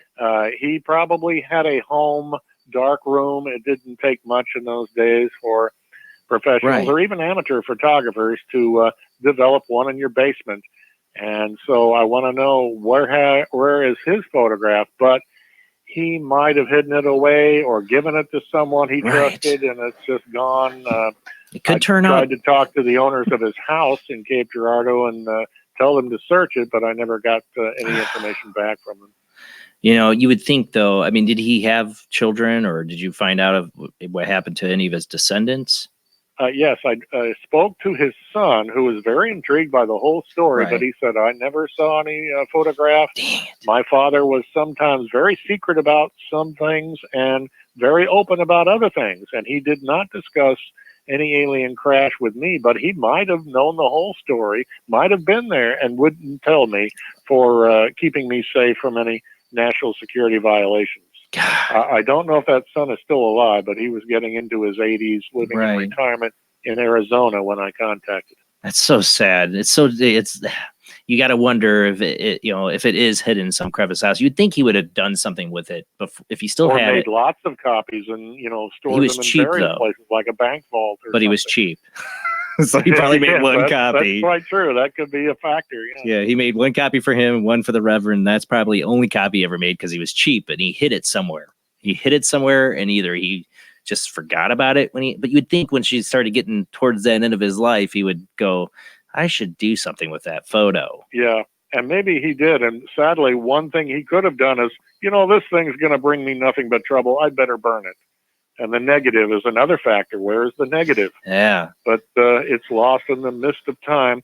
I'm told by my father, who knew this Garland Fronabarger, that as he was getting older, he had an estate sale and sold lots of his photos at a sale, but it seems pretty unlikely he would include such a picture instead of local citizens or flowers or trees or whatever. Somebody would have picked up and like, what is this picture? What is this? I mean, God, it's just the feeling like that it's still out there somehow, somewhere, this photo. Because I mean, skeptics would still be like, oh, well, it's fake or this is not real. But if you had the negative, that would be questions over. This is real. Well, again, the government absconded with everything. I find it extremely difficult to believe they destroyed the creatures and the craft and everything. They probably examined it to the nth degree, and they've got photographs and film and autopsy data that they're not holding on to that they could leak or release. I just wish with all these hackers out there, they could hack into some sort of computer file that the government Watch out what you say. Watch out what you say. I have no idea how to do it myself. I'll emphasize I'm a low-tech person. You're going to end up like Julian Assange here, man. You better watch out. I have no idea how you would do it, but Just throwing that out there as a hopeful idea. Well, there's the one guy who hacked the NASA database and found the secret space force. But yeah. Really? I'm not familiar with that. No. I'll have to send links. Was it McKinnon? Gary McKinnon? I can't remember the name off the top of my head, but yeah, he ended up, and of course, wanted by federal authorities for it too. I think he's hiding out in some country. But yeah, found out we have a secret space force hacked NASA and found it. So that's an interesting story. What I want to get into too is you talk about the alien bodies. We're gonna go to commercial break here, but of course I hit the wrong music. Wait, I am off my game. That music. Anyways, we're going to go to commercial break. I want to talk about the alien bodies too. Where did they end up? Because you hear, Kennedy, he went and saw them somewhere out west. He saw alien bodies. Jackie Gleason was in Florida with Nixon, and he saw alien bodies. And then there's people who see alien bodies at Wright-Patterson.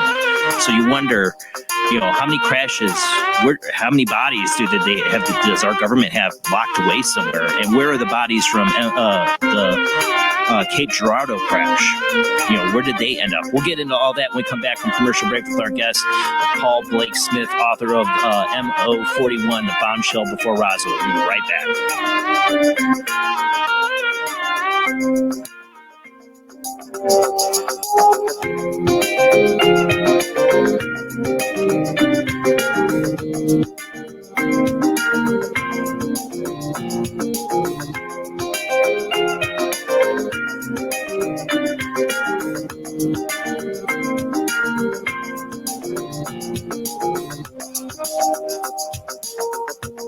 When Alex Gardner is asleep, he has an extraordinary gift. The government wants it, the scientists want it, but to keep it may cost him his life. It might be better if Alex didn't sleep at all, but he cannot resist entering the dreamscape. Can you? See Dreamscape in the West End and all over London now. Certificate 15. It takes an extraordinary adventurer to enter the dreamscape. Knights of the road, here's your stallion. The car for freedom. The car for hot excitement. The car for a man who is alone against the elements. Batsu Thunder. The pride is back. It's the power of a compact. Looks small, but it's so big. Fuel injected. Inject me. My Vatsu Thunder. On the toll road of life, you have to pay to prove you can. Live the emotion of an individual. The awesome power of nature distilled into one vehicle. Because after you get struck by lightning, there's thunder. The Maibatsu Thunder.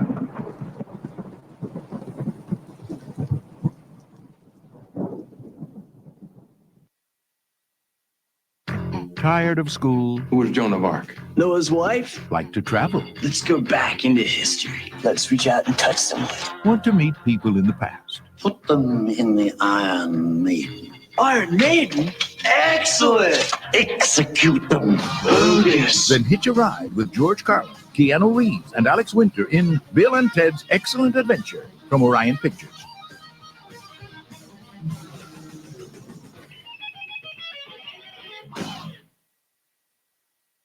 Hi, Jill. What are you making? I'm making average noodles for my kids. What are they like? They're distinctly average. This one is broccoli flavour. That is very average. I could barely raise any extreme enthusiasm for those whatsoever. You should try their other flavours like carrot, plain fish and potato. Are they quick to prepare? Compared to other noodles, you mean? Yes. They're pretty average, actually. Well, I might just possibly go and maybe buy some sometime in a bit, perhaps. Yes, I'm sure your whole family will be mildly interested in average noodles. Average noodles, they're okay, just nothing special. Hi, Jill! What are you making? I'm making super noodles. For your kids? Stuff that. For me. What flavour are they? They're magnificent mild curries. Oh, they are super! Wait till you try their other flavours, like sudden fried chicken, barbecue beef, and cheese and ham. Wow, Jill, this has changed my life! Now I really appreciate the meaning of the word super as an adjective. Mummy, can we have some? Yes! In fact, let's invite the whole street round for tea! Yeah! Fabulous super noodles, not named super for nothing.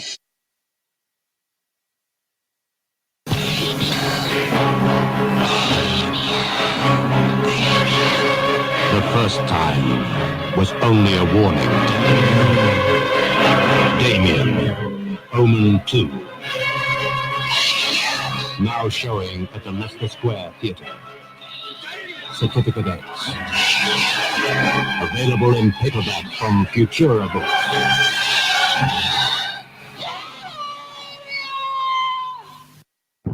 Are you intrigued by Paranormal Talk Radio? You'll love the new Paranormal Radio app from Talkstream Live.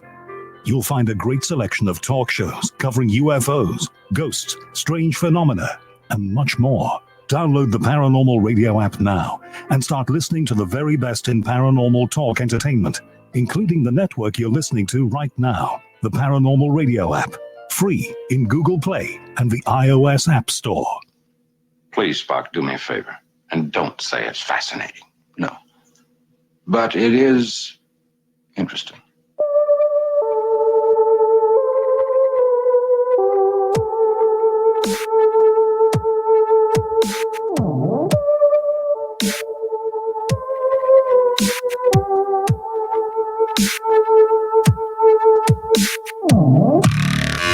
Tonight on Paranormal Soup, our guest is Paul Blake Smith, author of MO41, The Bombshell Before Roswell. This is a case 6 years before Roswell happened, and where our military probably got lucky.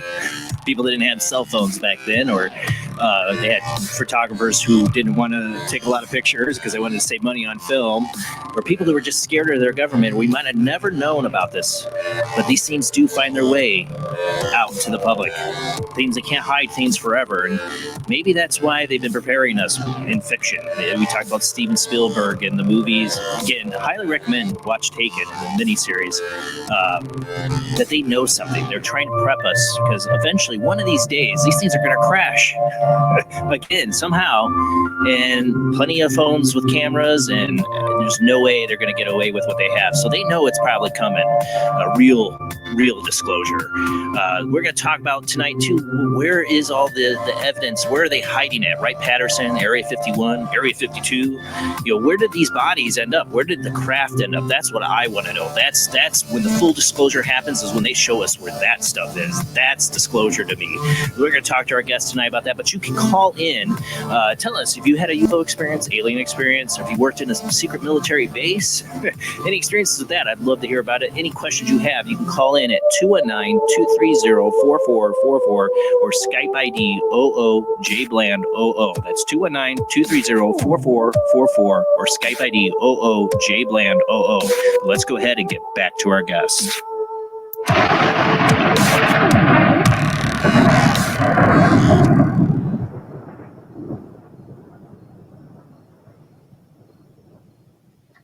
You still there with me, Paul? I am here, ready and willing and able, with some notes for where these bodies could have gone. That's the question. I mean, they're not going to throw out alien bodies. They're going to keep them and keep them forever. So where are they keeping them? What happened to them and the craft and all that material? They made sure people weren't putting it in their pockets. Well, in the immediate aftermath of the crash, the Sykeston Aerial Training Program affiliated with the Air Force took them down the road to Sykeston, where I think they stayed in an airbase hangar for maybe a day or two, and then they were probably flown to New York City.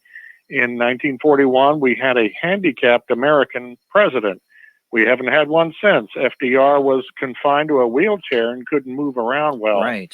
So he couldn't just hop on a flight and take off anywhere he wanted. You had to bring things to him. He was pretty much confined to the White House, and he got very sick with some amount of, I believe, anemia in the spring of 41. So he held meetings in the days after the crash, and I discovered in his White House records the big shots of the FDR administration came rolling into the White House and into the Oval Office for conferences with FDR. Some of them were considered off the record. But at one point on one day, these head honchos of the cabinet positions and the military stopped their meetings, and it said the president took off across town for a car trip, and he came back about 45 minutes later. And I'm thinking, where in the world do you have to go that is so important that you have to stop all of these meetings with your top brass. And this is where we get to the U.S. Capitol building side of this story, right, where a Reverend Turner Holt said that he was in Washington in the spring of 1941. He told his two daughters when he got home what he saw. And what he saw was he went to the U.S. Capitol building with his cousin, Cordell Hull, the Secretary of State for FDR. Cordell Hull swore him to secrecy on the steps of the Capitol. Then they went about 7 stories down under the Capitol to a special locked secret storeroom after a long walk down a hallway, in which at one point Turner Holt said, "Where are we going? What is this about?" And so Cordell Hull opened the door and showed him this round silver spacecraft, this disc that had been cut up into pie-shaped pieces. It formed a circular disc, and a box of debris, silvery shrapnel, and 3 glass jars is how the daughters of Reverend Holt remembered him saying when he got back from D.C. Inside each glass jar was a dead alien creature with a big gray bulbous head, long thin arms and legs, and no visible injuries, which is precisely what Reverend Huffman said in his narrative, that there was no sign of what killed these creatures. They didn't have any broken limbs or bones sticking out or any wounds, no burns or singe marks. They were just dead. So these creatures were apparently floating in glass jars filled with a clear fluid, probably formaldehyde. And Turner Holt said, "What is this?" And Cordell Hull said, "These are from another world, but we can't talk about it. It's a big secret." But he wanted to get Turner Holt, his cousin, who he's pretty close to, his opinion. He was a man of the cloth. Once again, I believe a Baptist minister. Do you still believe in God now? Right? Yeah.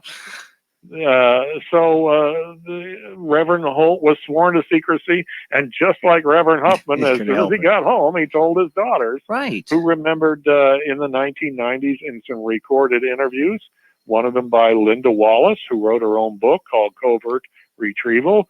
It came out in Kindle form. I certainly recommend it if it's still available.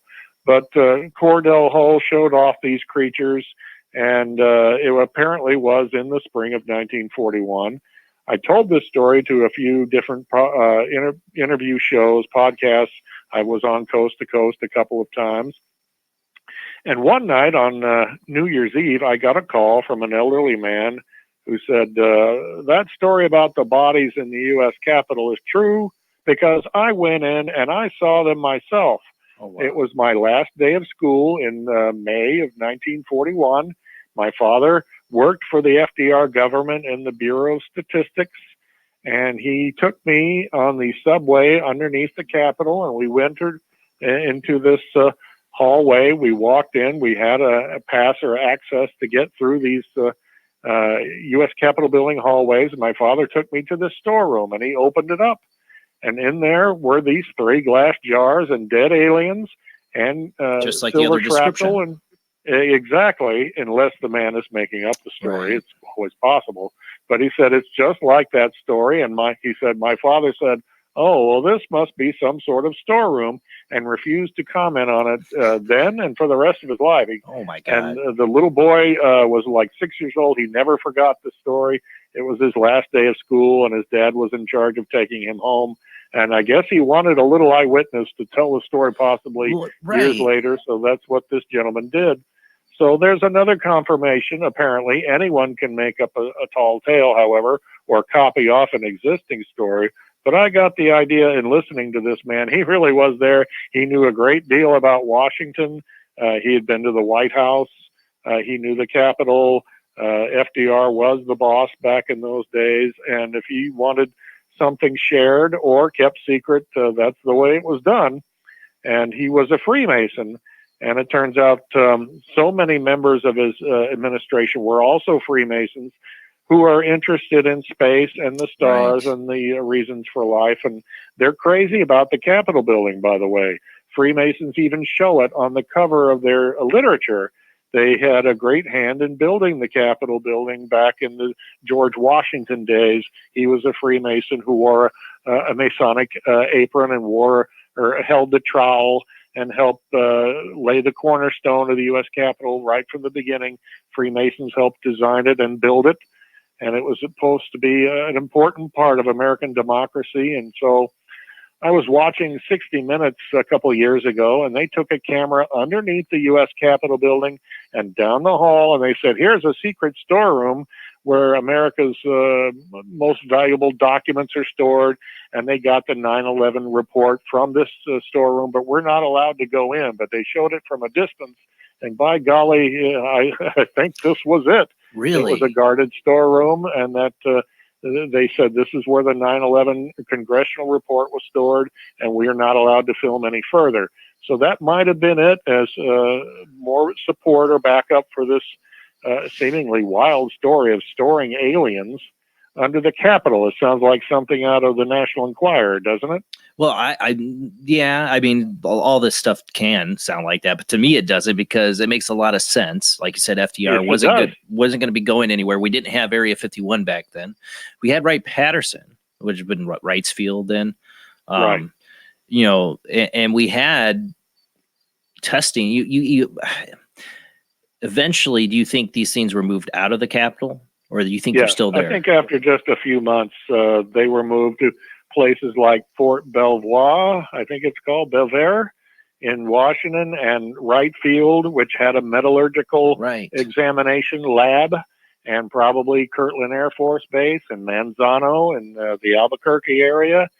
But in the immediate weeks afterwards, in the next month or two in the spring, I'm sure there was a mindset of what's going to happen now? Are these creatures going to come back and demand these things? We've got to hide them. The Capitol Police were on duty, and some D.C. police patrolled the Capitol building, and there was a Army liaison office underneath the Capitol. It all hangs together. Why you would take these bodies and as state treasures or secrets of national security and hide them in this storeroom where Freemasons are wild about the Capitol. So after a while, I'm sure they began to think, well, they're not; these creatures are not coming back from the dead, and they're not coming back from the skies to demand their fallen comrades. So I guess we can take them to a lab and start dissecting them, have an autopsy, cut them open, and dissect this spacecraft and find out what makes it tick. And perhaps we can turn it into what FDR called in a document a super weapon of war. Well, yeah, I mean, we're facing down the barrel of Nazi Germany and Japan, and right. So well, yeah, we definitely the advantage. But you got to imagine it's like, you know, taking a Ford Mustang and going back to 1600s and dropping it on somebody's doorsteps, and cutting it into pieces. Take a Ford Mustang, cut it into pieces. I don't know why I picked that car, and go drop it off in England in 1600s in some field. See, I don't think they're going to get very far. Even that detail of the story makes sense, because you couldn't lug an entire spaceship through the doors of the Capitol and take it down in an elevator. Somehow they had to, maybe with an acetylene torch. So, yeah, how did they cut it? I mean, it's alien material. Hacksaw or something. Yeah, how did they cut it? I don't know. But you would have to take it down in pieces. So it was stored in pieces, and they examined it probably there at the site and let scientists down into that storeroom. But I bet the lights weren't well situated for an intense scrutiny, and they didn't have any instruments, you know, to take storage, things apart. And like, examine. What do we do with this? Yeah. So I'm sure they had to move it to a military lab, maybe take the bodies to Walter Reed Army Hospital in their morgue and do an autopsy. I can't imagine where else in D.C. there weren't any great laboratories in those days. There was no Pentagon. That hadn't even been built yet. It was only talked about. There was no CIA. There was only the War Department and handling things through the Secretary of State, the Secretary of War, and FDR.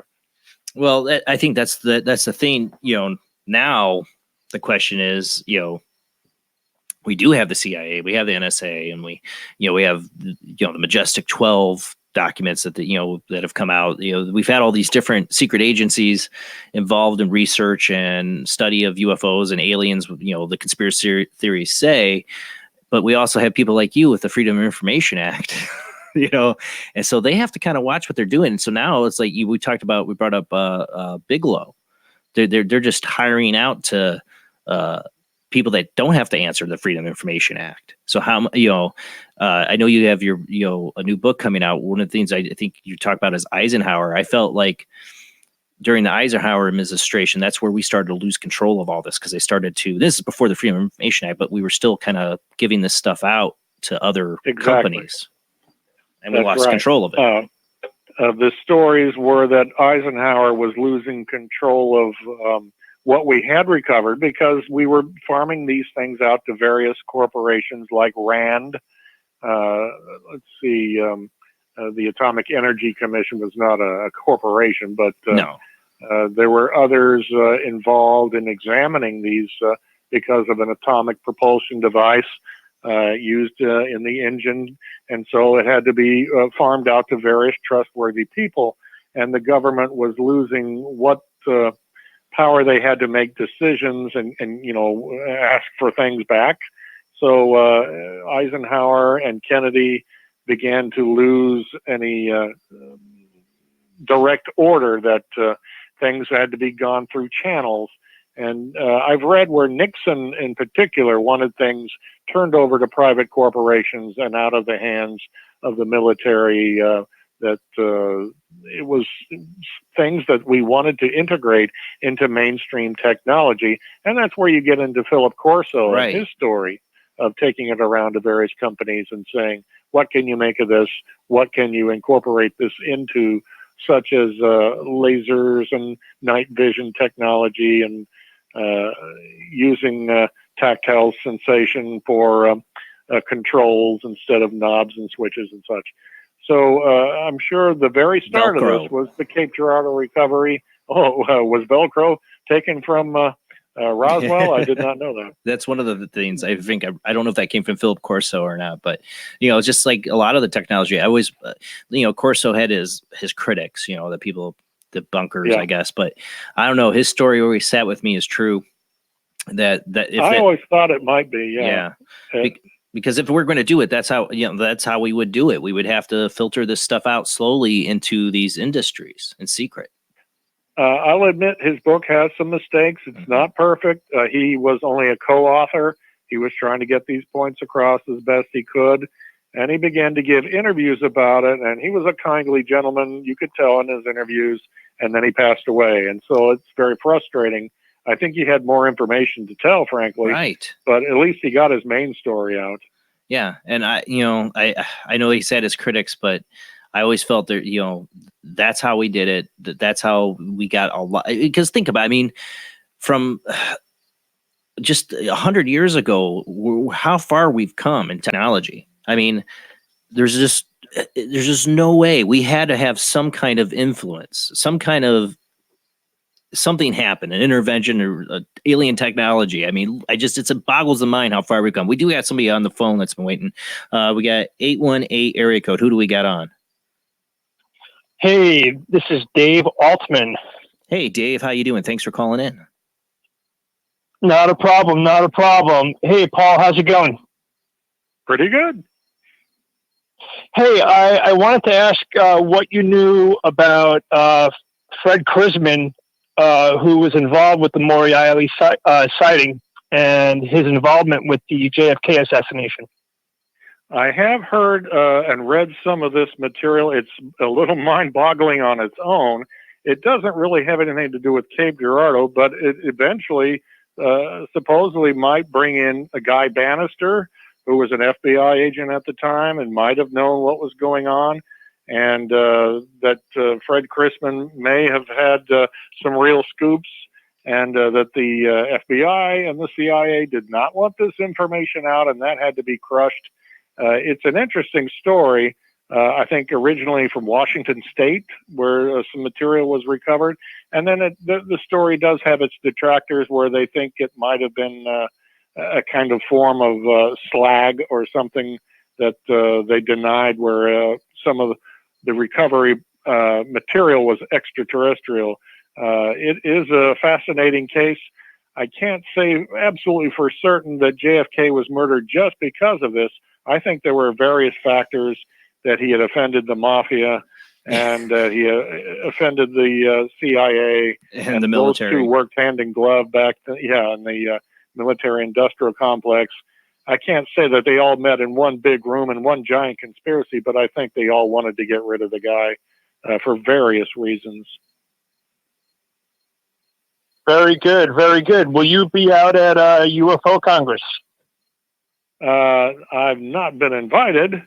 I can always send them my books and see if they're interested. They should be. I do want to point out that there might be material stored in the Cape Girardeau area to this day. What? In Topics is an online forum. I did some research there, and a man said, my grandparents owned the farm where the crash occurred in 1941. They were scared to tell me very many details of it. So the young man flew to Cape Girardeau, found the farm property, and he talked to an old man who had bought the farm from his grandparents just after the war. And he said, I was trying to dig a cistern, a well of sorts, a water collection facility on the farm. And he said, I dug up all of these remnants of a crash, this strange metal, and it couldn't be cut. And I couldn't understand why I couldn't fold it and increase it. And there were strange symbols on it. The old man said he stored it in a barn, and he refused to tell him what the young man, what he did with it. So there might be actually still in the Cape Scott County area someone who's got physical evidence. Right. And I sure wish he would come forward with it. That would really shake the world up. Oh, yeah. That'd be undeniable. Yeah, that sounds like kind of like the Aurora, Texas event where the material was allegedly buried in the well. Right, yeah. A lot of people dug that one up trying to find stuff, too. Well, thanks for being on, Paul, and I'll let you guys get back to it, and I'll continue listening on YouTube. Thank you, Dave. Good, great call. All right, you guys have a good night. You too. But yeah, I mean, that's amazing. So there could be still pieces of this craft from the Cape Girardeau crash somewhere in somebody's barn or shed or locked away in an attic somewhere. Somebody could have it. That's true. Someone could have a diary or some photographs they took, and then they passed away and left it in some crevice in their home. I'm hopeful that somebody someday will come forward with some real smoking gun proof. So far, they haven't. At least they haven't talked to me about it. They probably foolishly went to the government and said, look what we've got. Well, that was covered up. Yeah. There's another person, it says online, and you can't believe everything you read online. We know that. Who said that there is a man, it could be the same farmer, but there's a man in the Scott County, Cape Girardeau County area who says he's got material from the crash and he's not giving it away. He doesn't want to talk about it.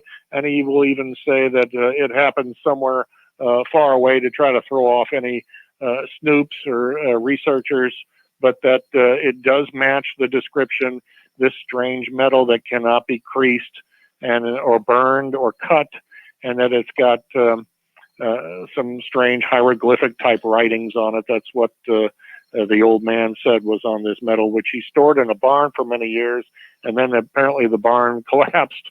It was abandoned, and so he won't say where the collection of metallic material he dug up is. And it's just another bit of a dead end. And you can't get on the property anymore where this happened. The gentleman who wrote this did not want to give any clue specifically where. He doesn't want people showing up. And if I knew, I must confess, if I knew the exact side of the crash, I would not tell you or anyone on this program either. Can you imagine getting sued when your land is overrun by people from all over the world descending upon your property, trying to dig up the ground, trample your crops, leave garbage hanging around, bus tours, people knocking on your door day and night? Well, look what they're ready to storm Area 51. You don't want them storming Cape Girardeau. But I have a go ahead. Yeah. I have a general idea, pretty narrowed down, but not precisely. But if I knew, I would not tell. So you have an idea a little bit where it's at, Yeah, but it's not a somewhere you fairly can good get idea, access but- to. That's the right. sad part. Well, Art. Remember Art's Parts? Somebody sent him metamaterials, and then you have What happened to that? Well, Heather's talked about that. She wants to know what some of those materials he gave to Linda Moulton Howe.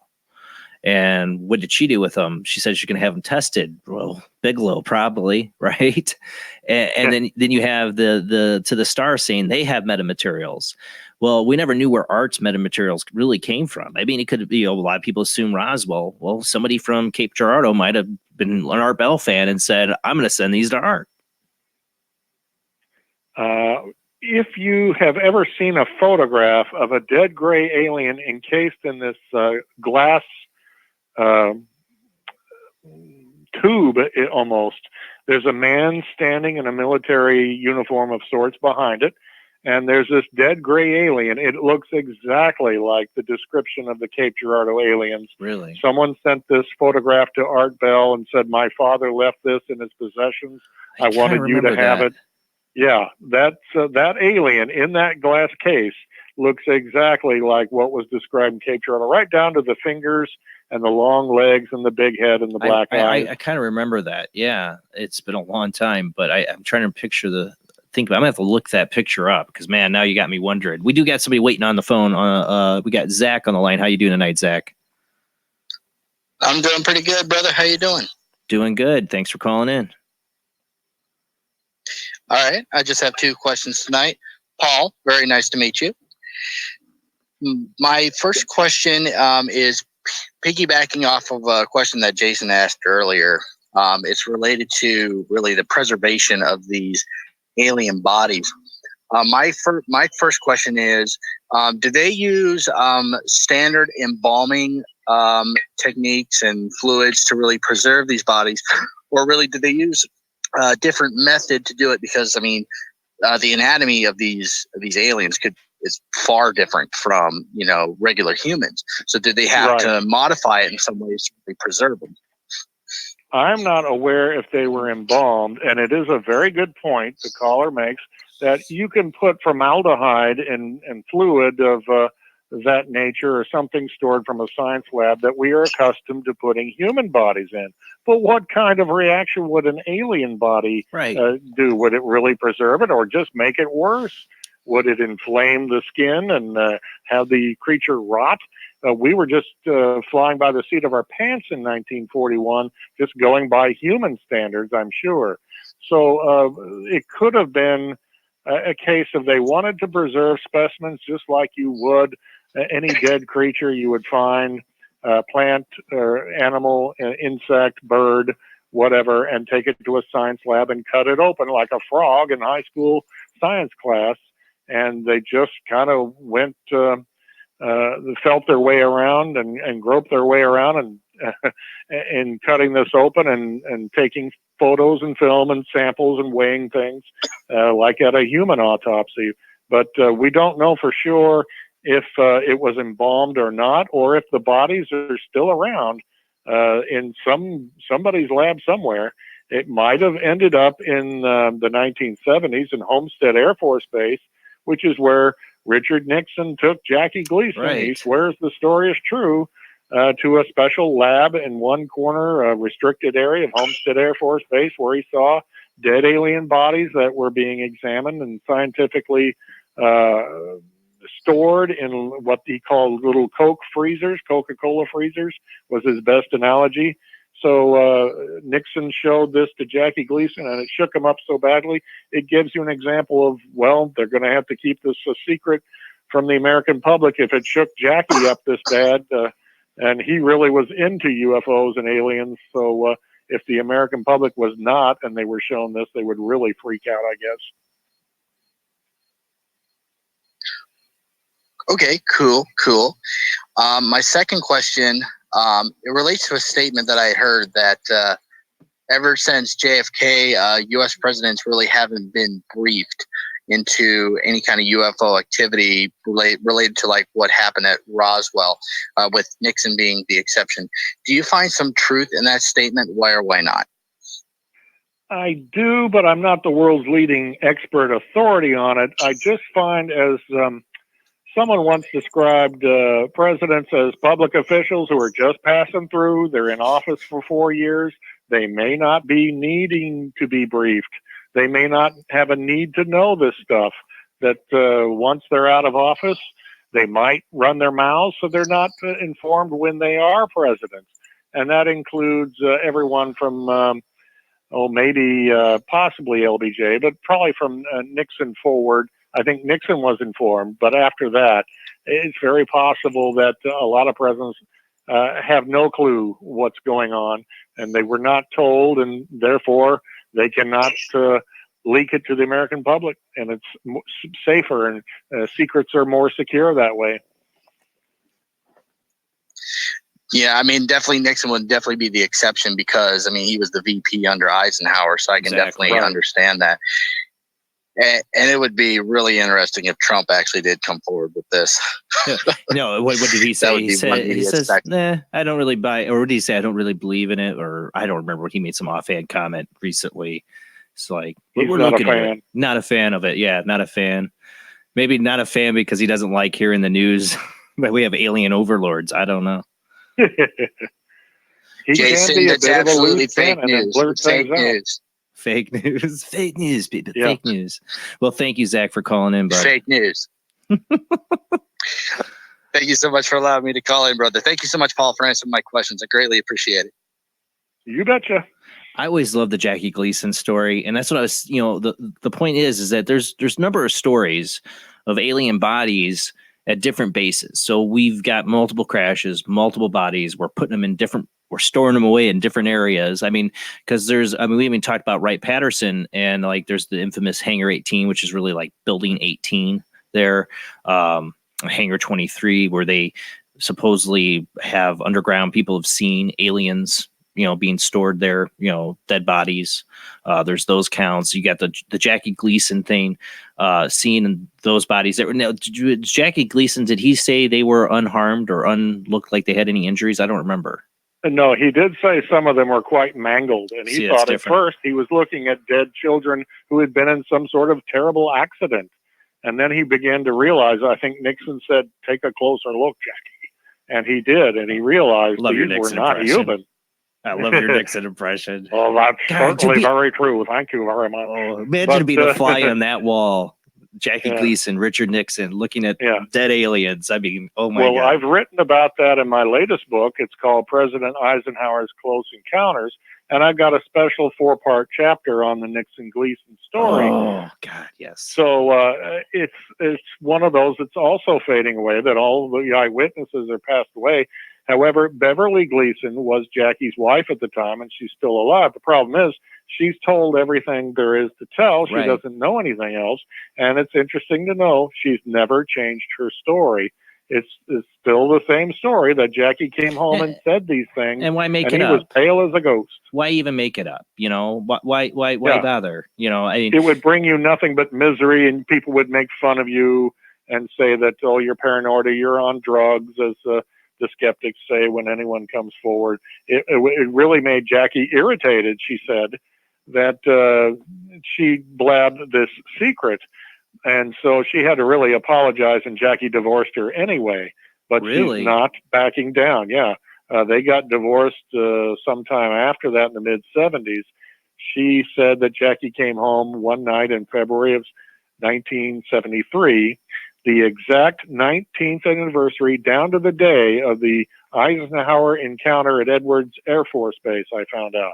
And that's part of my book, and I have lots of exciting data that I managed to put together, and using some amount of logic and speculation, not anything over the top, we can see that Eisenhower met with some landed aliens. They were very human-like, and he told them, you're going to have to go.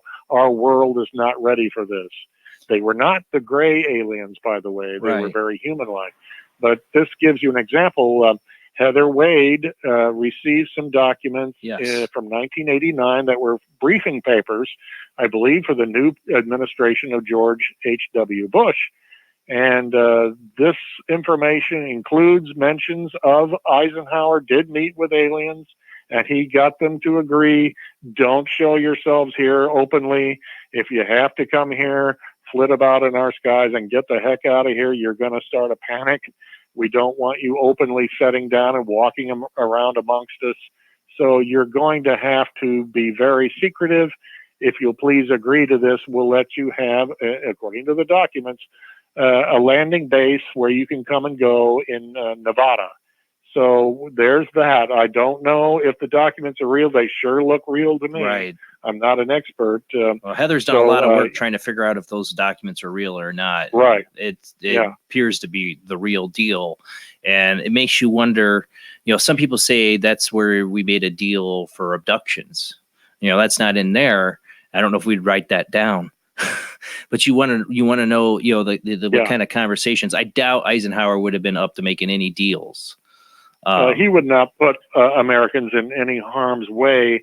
However, he realized various extraterrestrial races are coming here, and they are curious about us, would like to look us over briefly and then put us back like we are animals in a zoo or a wildlife sanctuary. And so you have to come to some sort of agreement that if you do this, you're going to have to do it in small groups or individuals in a rural area, and don't go near cities and don't start a panic.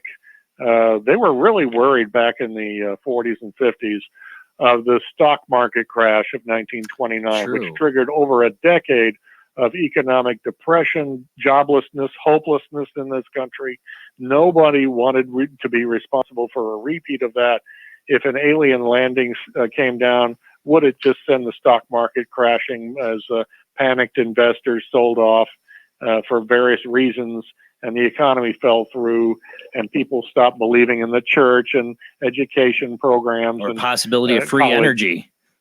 Yeah, that was an offer made, as I understand it, and I have it in my book. And Eisenhower, I'd like to wring his neck, turned them down.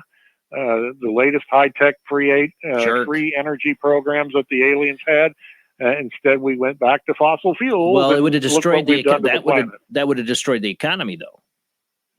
If free energy at that time. I mean, now even still, quite possibly, yes. Unless you were to integrate it into mainstream technology and companies like Philip Corso did. Right. It would be tough to do, but you might be correct. It might really cripple the economy if you abandon all your current modes of transportation and engines. And obviously, these aliens didn't have a prime directive. They're like, hey, we'll give you free energy. Yeah. They did come down and speak to Eisenhower, but for the most part, they do keep rather aloof, and we get little cell phone or photographic images of their ships now and then, but it seems pretty darn obvious we are being observed. There's nothing we can do about it. We just have to go back to our lives and hope that nobody harms us, and I don't think they really have. I don't think any of these advanced creatures have any agenda to invade or blow us up. We're doing a pretty good job of harming ourselves and threatening to blow ourselves up. The things in the old school UFO cases that fascinate me are the ones where they go and they shut down a nuclear weapons facility. They shut down the nuclear warheads, or in Russia they actually made them fire up, like they're going to arm and launch. Those things scare me, and I am super curious about. It's like, what was their intentions? Or you talk about Eisenhower. Wasn't it in 1952 we had the massive sighting over Washington, D.C.? Right. He was a candidate for president at the time. He was candidate. And this gets overlooked, and I really want to bring it forward. You can go to a video on YouTube, and there's a number of them, where President Truman admits, oh, yes, there have always been UFOs and spaceships and sightings. We've always had that. And I've discussed it at every conference I had with the military. If you go to Truman Admits the Truth on UFOs, I've seen it. He says this on camera to a TV crew, and while he's still president. And yet the mainstream media won't pick up on this and run it, that a U.S. president, Harry Truman, who once lived one summer in Cape Girardeau, admitted all of this before he left office. Before he left office, just like I always, I don't know, I don't want to get too much because you're working on a new book, but with Eisenhower, when he left office, he gave the whole warning of the military-industrial complex, and like we talked about before, about them losing control of everything. Right. He warned that they're becoming too powerful, that we are supposed to be a democracy of people and not built up for war and going to war to expend our military arsenal and then start all over again and build more weapons. That we were always a peace-loving nation, and we've got to do something about this. And it's possible that, as you saw in the Oliver Stone movie JFK, Kennedy wanted to do something about that and didn't live even through one term. No, I mean, well, obviously the military wasn't comfortable. I mean, after the whole Cuban Missile Crisis and the deal he made with the Russians under their noses, basically, to take our ICBMs out of Turkey, that angered the military. And they made it. Have you seen the Howard Hunt deathbed confessions? I have seen that. Yes. I'm not quite sure what to think. He looks very sickly, and he's probably on a lot of medication. And he's telling information that defied everything he put out in a recent book, saying that, there was no conspiracy. And then he admits, yes, there was. Yeah. I heard about it. Right. They even asked me to take part in it. And you just like, well, which is the truth, your book or your interview that you confess the book was wrong? And this is what happened, that there was a group of men who had military and CIA intelligence ties and went after Kennedy and got rid of him. But, the book was money, and somebody probably offered him money. We want you to write a book that totally debunks everything that everybody ever said about any of this. Okay, that's a paycheck. And then he can say screw them at the end when he's on his deathbed. What does he care? He can say, I mean, he seemed proud that they took out Kennedy is what I took from it, too. Yes, he was quite a right-winger, and he didn't like Kennedy's policies, even though by today's standards, Kennedy would be nearly a Republican. He was so pro cutting taxes and a strong military, strong defense, and being a strong voice for capitalism and democracy in the world and facing up to the Soviets. He went right to the teeth of the Soviets in Berlin and gave a big speech and roused the German people against the communist Soviet bloc. So that probably ticked off the Soviets. I don't believe they had a hand in killing JFK, but they probably didn't shed too many tears either. No. And, he had a lot of Cuban people that weren't happy with him either after the, Bay of Pigs fiasco.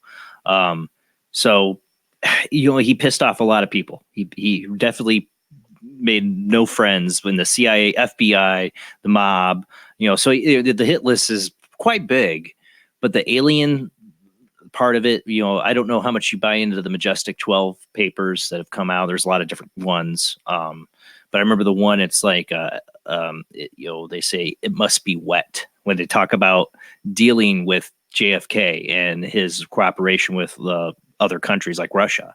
With wet, the alien. Meaning liquidate, meaning assassinate, murder. I have this in part of my book that came out in the fall of 2018. It's called JFK and the Willard Hotel Plot. It provides some startling theories on what happened to Kennedy. I believe he was originally to be assassinated by Oswald in Washington, D.C. on October 1st, where Oswald was seen a few days before stepping out of the Willard Hotel just down the street from the White House. And I hope folks get a look at that book and give it a fair shake, because it's gotten good reviews and it might give you a whole new angle on the assassination. I would love to read it, because I've always been fascinated by the JFK assassination. I would have to ask you this: if we get to JFK, do you believe Oswald was the shooter?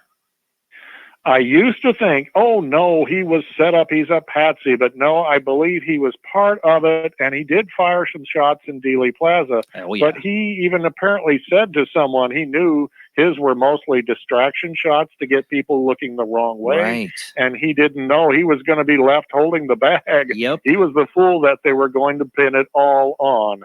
And so he was the perfect patsy in that regard, and there were others who, of course, fired and got away. I always wondered if it was too, they got him on camera handing out pro-communist pamphlets and, the whole Cuban thing, if they were trying to pin some stuff on Cuba because they wanted to go back in. but it didn't pan certainly out. possible, to use this as an impetus. Why, it's Castro's fault. Let's reinvade. And it's a good thing they didn't, because there were apparently still some missiles on the island of Cuba, and might have triggered World War III. Well, that might have been why we held off in the end. Yeah, Lyndon Johnson didn't go for it. Enough of this. He wanted to move forward in different directions, like Vietnam. But we are getting a little off the topic. I will say you can go to Argus Publishing and look over what books I have written on Kennedy and UFOs and Cape Girardeau, argusbooks.com or on Amazon.com.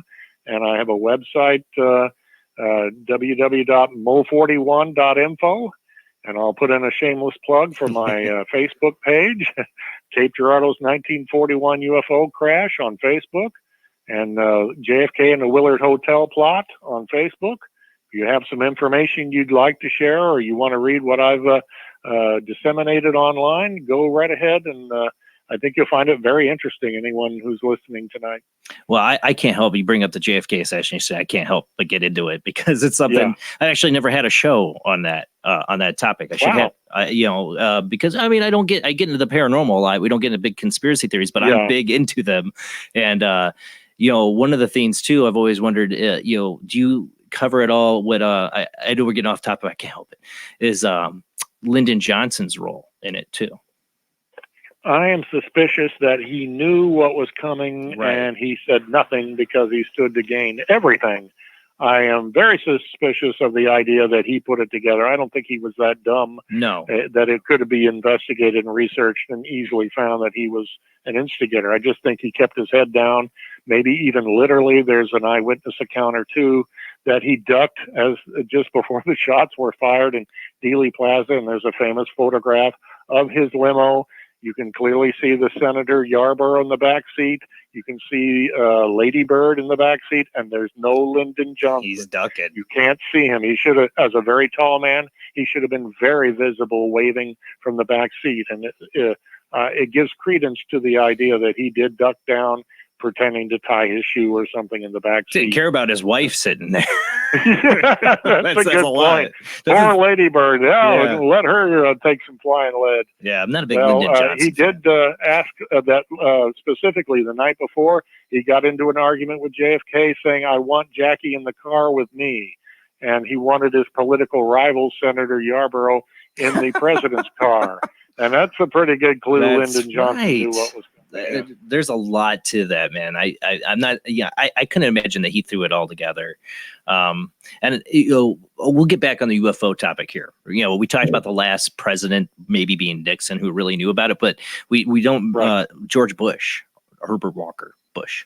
He could have known plenty as the former CIA director. That's a good point to make. He might have known the whole story. Well, recently we had Bernie Sanders come out and say, and we don't get into politics here, but we had Bernie Sanders say, I'm going to look into UFOs. I can't do a Bernie Sanders impression, but he's going to do something about it. He's going to look into it or whatever. We got this from Jimmy Carter, and he clammed up quick. Right. Well, there's supposedly a conversation that he had a briefing with George Bush, director of the CIA at the time. And he was basically shot down by George Bush and says, well, you don't have a need to know. Yeah. In 2016, Jeb Bush was running for president. His father was still alive, and even though he was confined to a wheelchair, they brought him to one of his rallies, and there was a question and answer period. And someone asked, Mr. President, the elder Bush, can you tell us about UFOs? And he snapped at the guy and said, I know some things, and I'm not telling you anything. Yeah. And they quickly hustled this man out, almost like he had committed some sort of crime, and shut down that line of questioning fast. Oh, yeah. So George H.W. Bush admitted he knew some things. He didn't say, it's all a lot of nonsense. Well, you talk about, the other industries that have, that they farm this stuff out to. And one of the things the CIA used is the oil industry, supposedly. And what were the Bush family involved in big time is the oil industry. Yeah. And we don't want to get into politics, and I will not. One of the most political people in the country is Rush Limbaugh. He was my Little League umpire in Cape Girardeau back in the 1970s when I was a kid. His father, Rush II, was a friend of my father, and Rush III, the elderly grandfather who lived to be 104, he was a pretty good friend of my grandfather. They were all attorneys back in those days. Yes, sir. I remember that Rush came from there, but I didn't know your family was friends. Yeah, I have never met Rush in person. However, in 2006, someone called up his national radio show and said, "Rush, what's up with this UFO crash in your hometown back in the 40s?" And instead of Rush getting angry and saying, "Oh, get out of here with that nonsense, this is a political show," he said, "There's more to this story than you might think." And he moved on to the next caller without comment. So he's good at ridiculing kooky things that seem obviously false or maybe seem on the fringe of things. But on the Cape Girardeau crash, he did not denigrate it whatsoever. That says a lot if it comes from him. Have you ever been able to find an audio clip of that? No, I haven't, but I was giving another interview to another podcaster, and he said, "Oh, yes, I remember that. I was listening that day. You're right. That's how the show went." So I figured, yeah, that story's probably pretty accurate. Oh, I believe it is. Yeah, another source told me about it. I was not listening that day myself. But I've got a source who claims that he knows Rush was told the story when he was in high school in the 1960s. I have no idea if that source is accurate, if Rush was told, but I'll bet his father did take him aside at one point. His father, Rush II, was a gung-ho military pilot. He served in World War II and in Korea quite honorably. He was a very accomplished pilot who liked to hang out at airports. And the Cape Girardeau crash happened apparently not all that far from the he might have been Cape there. Girardeau airport where he used to train. So it would make sense that he heard it from a pilot or an employee, or maybe even a fireman who was there at the time. It wouldn't even surprise me if Rush Limbaugh's father even went to the crash site that night and found out in person. That's what I'm saying. He was so curious about airplanes. An airplane crash. He's a pilot at an airfield. He might have gone and checked it out. You know, and yeah, I admit I'm speculating. I have no idea if that's true, but it's very plausible. You got to wonder. I listen to different stuff, and like I said, I'm not getting into politics, but I listen to Rush Limbaugh here and there, and man, I would love to hear that. Just even though that split 2 seconds of him talking about it, I'd just love to hear him say that. You know, I just love to hear it, just because he didn't say, "Oh, that's crazy nonsense," you know, because that says it all. You know, this he knows about it. There's people, certain families, obviously in Cape Girardeau, this has just been passed down, and it's just kept that way. And I still think one day somebody's got to either have the metamaterials, the pieces come up, or that photograph. There's still one copy. There's still one copy somewhere. And I know you've run out of leads on it and you don't get calls about it so much anymore, but I feel like there's still one more thing that's going to come out. I'm hopeful. Yes. Yeah. I'm hopeful that even before his life is over, or maybe when he retires, that Rush will tell everything that he knows, even if it's secondhand or thirdhand information. Things that he heard around town. His grandfather, by the way, was a major 33-degree Freemason. And he was very influential in Cape Girardeau, and the mayor of Cape at the time was a Knights Templar Freemason. So there's more paranormal angles. The Freemason meeting hall was just down the street from a car lot where the second floor was turned into a secret World War II factory that this Garland Fronabarger's son used to work in, and we were visited by top-notch admirals and generals during World War II. There was such secret and top secret material being worked on in this upper floor of a car dealership in Cape Girardeau. And it's just crazy. You could nearly crawl right over to the Freemason Lodge right next door. That's how close it was. And Harry Truman came to town in 1940. And there's still a letter you can read online. He wrote to his Freemason brothers in Cape Girardeau. It didn't have anything to do with the crash, I'll admit, but that's how involved in Freemasonry. Harry was the Grand Master Freemason in 1941 of the entire state of Missouri. And the man who became governor, who was governor in 41, after Harry gave up being Grand Master in Missouri, that governor became Grand Master of the state, and then he became a United States Senator. So did they parlay what they knew into positions of power after the crash? Harry became Vice President and President of the United States, and FDR didn't even like him or support him in 1940. Oh yeah. That's a whole other thing in politics and history that I find fascinating is the Democratic Convention. I forgot the name of his vice president that he lost out to. Oh, totally slipped my mind, but that's a whole interesting story there. Maybe not paranormal, or UFO, but it's just crazy how that worked. And Truman Henry got Wallace. into power. Thank you. But you wonder, did being Freemasons, did they end up taking this information or even maybe coveting away some of the technology or stuff within the Freemason societies and keeping it secret in its own compartmentalized way? Well, Freemasons are good men who do good work in their community, and they don't want a lot of publicity for it, but they do have a lot of secrets. They have secret words, secret handshakes, and they would have been meetings. interested in this. Yeah, even Henry Wallace, the Vice President of the United States, had his office in the U.S. Capitol building, and he was a 33-degree Mason. Yeah. That's almost like a prerequisite for FDR to name someone to his cabinet or his administration. You almost had to be a Freemason brother. FDR was heavily into Freemasonry.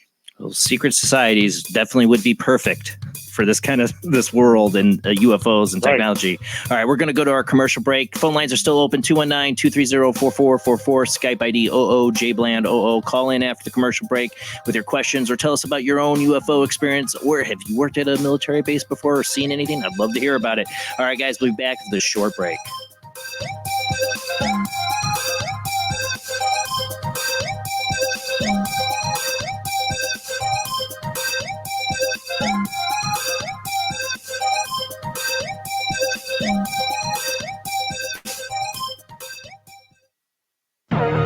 Intercepted transmission of unknown origin. Transmission? Out here? SOS. Human. Unknown. Alien. Certificate X.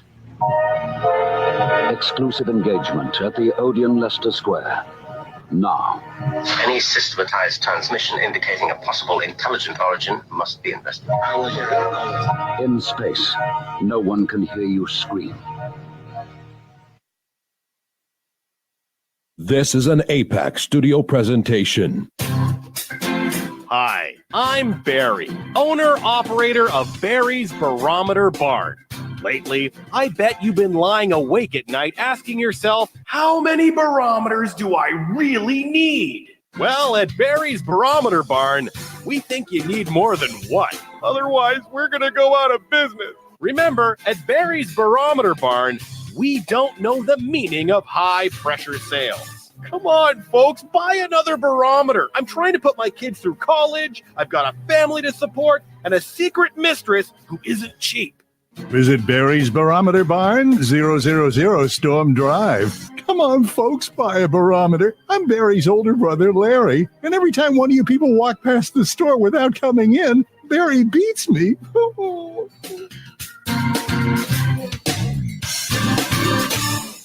This has been a presentation from Tim Morgan's APAC Studio. For more almost professional amateur comic studio content, visit the APAC YouTube channel. Search APAC 2002. That's APAC 2002 on YouTube.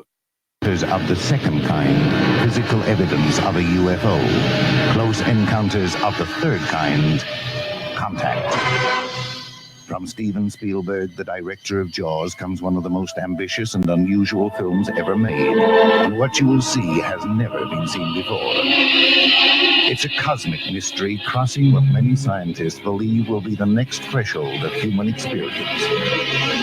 It's called Close Encounters of the Third Kind. It begins in an Indiana town and leads to one inescapable conclusion. We are not alone.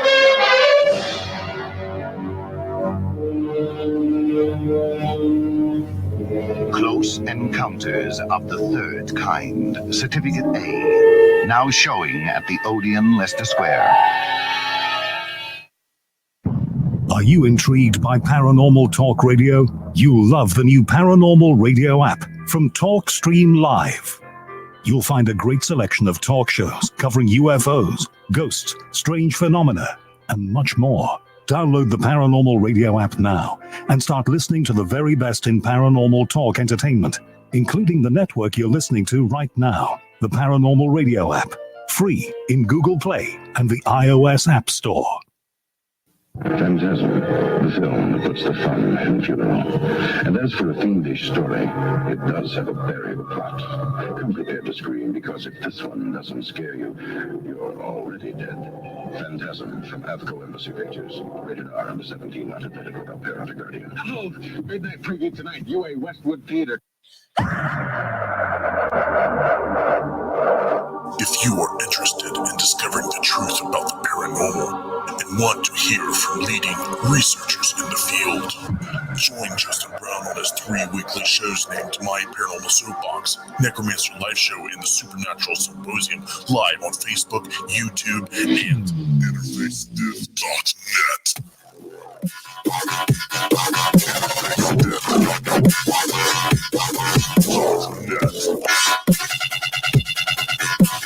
I've seen things you people wouldn't believe. Attack ships on fire off the shoulder of Orion. I watched sea beams glitter in the dark near the 10-house gate.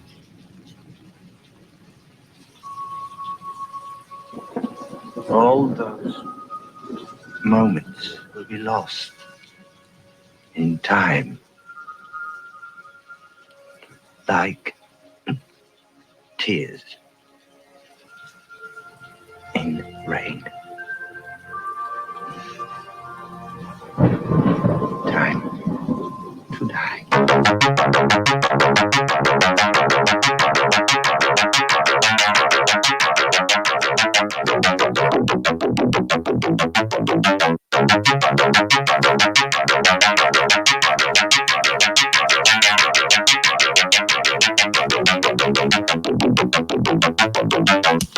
Tonight on Paranormal Soup, we've been talking to Paul Blake Smith, author of MO41, Bombshell Before Roswell. This is a case that predated Roswell, Aztec. This is probably the beginning of our military's wake-up call that there's something out there. I want to talk, too, we haven't even got into that there was a second crash site at this Cape Girardeau incident in 1941. We haven't even talked about that, and maybe it was an escape pod. We want to get into that tonight, because there's also been talk of the aliens who were alive. I don't know if he knows anything about this, but there's a number of people who have claimed over the years that we had one of these aliens alive, and then eventually he was returned. The movie Paul, speaking of our guest Paul, but the movie Paul, the alien in that, was an alien captured and kept alive. And what did he do? He influenced movies like Talking Steven Spielberg. If anybody's seen that movie, it's hilarious. But you wonder, did any of these aliens from any of these crashes, did they really live? How long? And what did we learn from them? We're going to get into that. And you can call in tonight still. The phone lines are open. 219-230-4444. Skype ID 00JBland00. Call in. Tell us about your UFO experience. Have a question for our guest. Anything you want to talk about when it comes to this subject, please call in and join the conversation.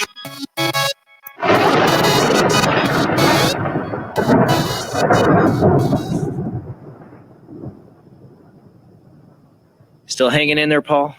I surely am. I have a quick clarification. Yeah. Just in the sake of accuracy, the Huffman family said about 3 weeks before the May 1st delivery of their baby, that was the UFO crash. And April 12th is exactly 3 weeks before that child's birth. That night, FDR was up exceptionally late, according to his White House records. He didn't go up to his upstairs bedroom until after midnight, where he had 2 telephones, and he could have placed and received many a phone call that night. And he would normally get up at the crack of dawn to go to a Knights Templar ceremony at Arlington Cemetery, and he did not do that the next morning, Easter morning. So there's yet another clue that something funny was up. Something was amiss. You know, he was up late making lots of phone calls. Probably. Yeah, he normally went to bed around 10:30, 10:40, and he was up well past midnight. And as we teased it there, we'll just dive right into it. I do have one source, and he's a good man who told me this story. I'd not heard it before, that a second crash site was located in Cape Girardeau, about a mile as the crow flies from the main crash. It wasn't that much material, and apparently no bodies were in it. It landed in the yard of a very politically conservative family then, and they still are now. I've tried contacting them. They don't want to discuss it. Their yard is private property. If you go there, and I won't tell you what street, but I'll just say there's a lot of no trespassing, private property signs. This is a kind of upscale neighborhood, and you don't go snooping around there. So once again, I'm frustrated by another dead end. When I talked to Linda Moulton Howe, she indicated that paperwork and interviews she gave and talked to people about Roswell, that there was a second crash site there, and it was felt that there was an escape pod that was blasted off as the alien spacecraft came down to Earth and crash landed in the New Mexico desert. A mile or two away was another crash site. So it sounds almost exactly, if we can speculate within reason, that Cape Girardeau might well have had the same thing, an empty escape pod that maybe automatically ejected from the crash as it came hurtling to Earth. Or the occupant got out. This is what I'm speculating. And ran away. Well, again, Paul, I will send you the links to it. Steven Spielberg's Taken. That's what happens.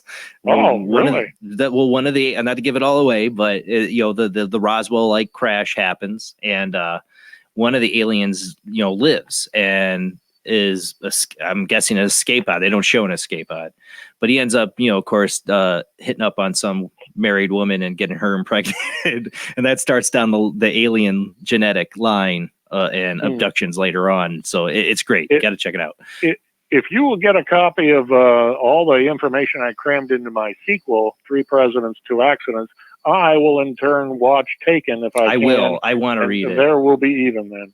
I want to read it. I mean, to me, it's just fascinating. These men that had this power and to be faced with a situation probably made them feel very powerless. And how to deal with it is fascinating to me.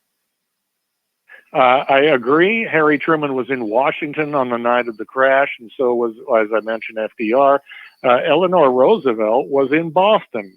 She was expecting to get on a plane and fly to Washington so she could go to these Knights Templar ceremonies that she said in her column, My Day, she called it, newspaper column, that it was always an enjoyable ceremony. But something happened Saturday night that caused her to have her plane canceled. She was not allowed to get on another plane. She had to cross Boston and go to the train station, stay on the ground with her entourage, and take the train all the way down the East Coast to Washington, where she made it in at like 8 in the morning, probably pretty frazzled.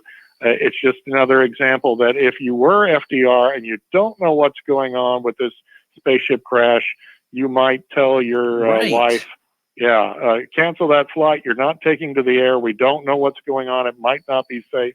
Of course, he didn't do that for the rest of the country that was flying by airplanes, like 9/11. But at least he shut thought of down her. all flights. Yeah.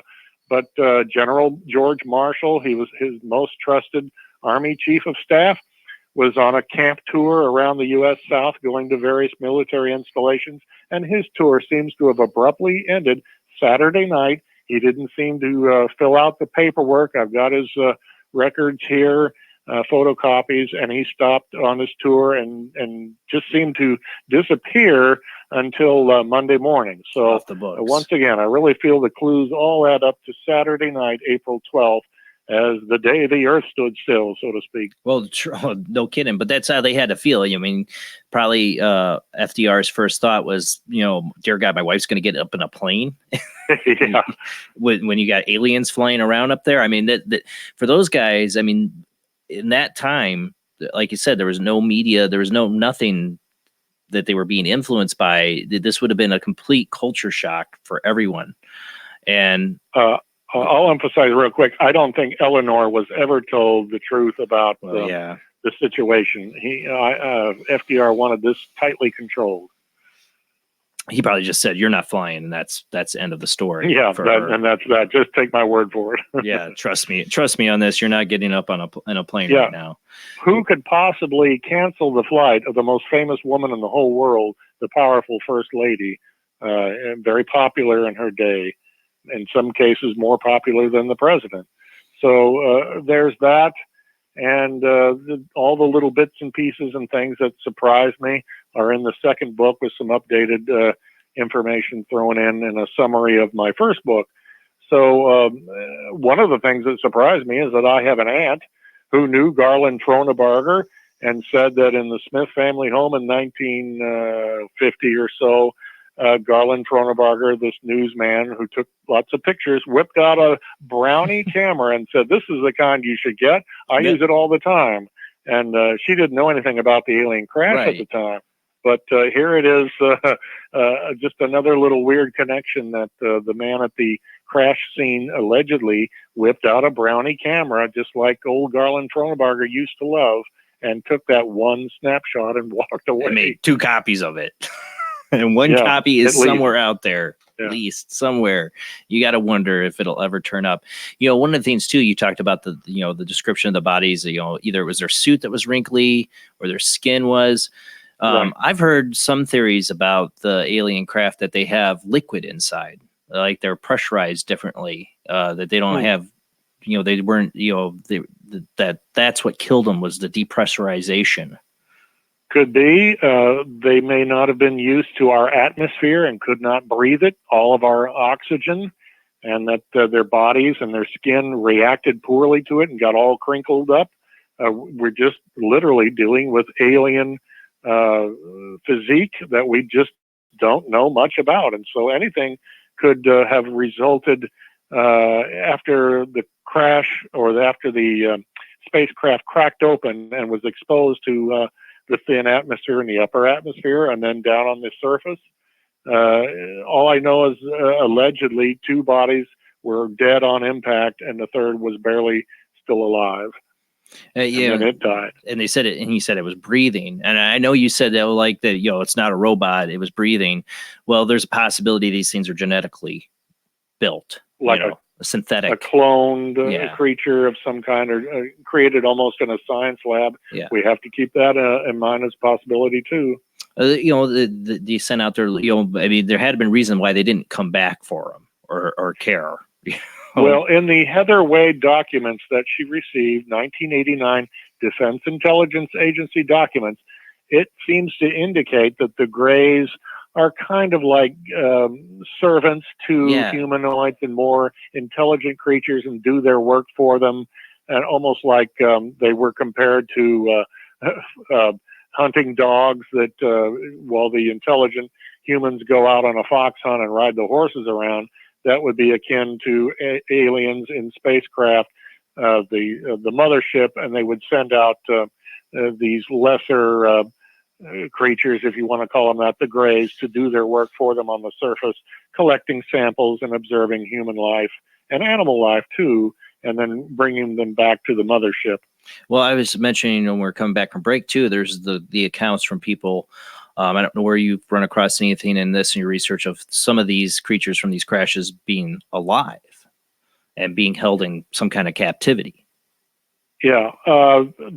Some of that is in my Eisenhower book, talking about the 1948, March of 48, I think it's Socorro, New Mexico, in a canyon there, a spaceship crashed, and many dead bodies were pulled out of it. The one live one, he was in a kind of sleep state, and he was awakened, and he spoke English, and we kept him in a laboratory, I think Los Alamos, a kind of apartment there, and under careful scrutiny and guard, and that he survived for over a year before he contacted his people and was taken back to a landing site.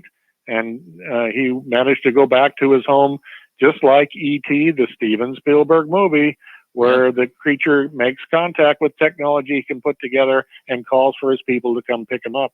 Well, you wonder, could that be related to the Eisenhower meeting? That's where I get into a connection in my book. It's in chapter 4, and I hope to have that out sometime next year in 2020. I want to read we'll that. have to do a whole Yes. a whole show on that one. I want that book. I want a copy of that book when it comes out. So I'll be very. You think 2020 it'll be coming out? Yeah. What's so frustrating is all these older stories. You have to scoop up as much information from various sources like books, online articles, websites, magazines, because everyone's deceased and everyone back in the day was sworn to secrecy in the first place. Yeah, you have so it makes it very difficult to research now. Yeah, you have no one to interview really hardly anymore left. They're all long gone. Yeah. And their children are gone. Yeah. Is what I found in the Cape Girardeau story. They're the original occupants of Cape Girardeau. The residents are dead and the children are deceased. Well, you're lucky you got caught onto the story and started investigating what you did, or if you started now, you'd have nothing. Hardly, you'd have no witnesses left. We've got a fascinating story that needs more research, and I'm just a poor little nobody. And if someone wants to go in there with a ton of research grant or a Steven Spielberg and do his own research on the ground, I'll be available if you need some guidance. I'll send you my books and call me.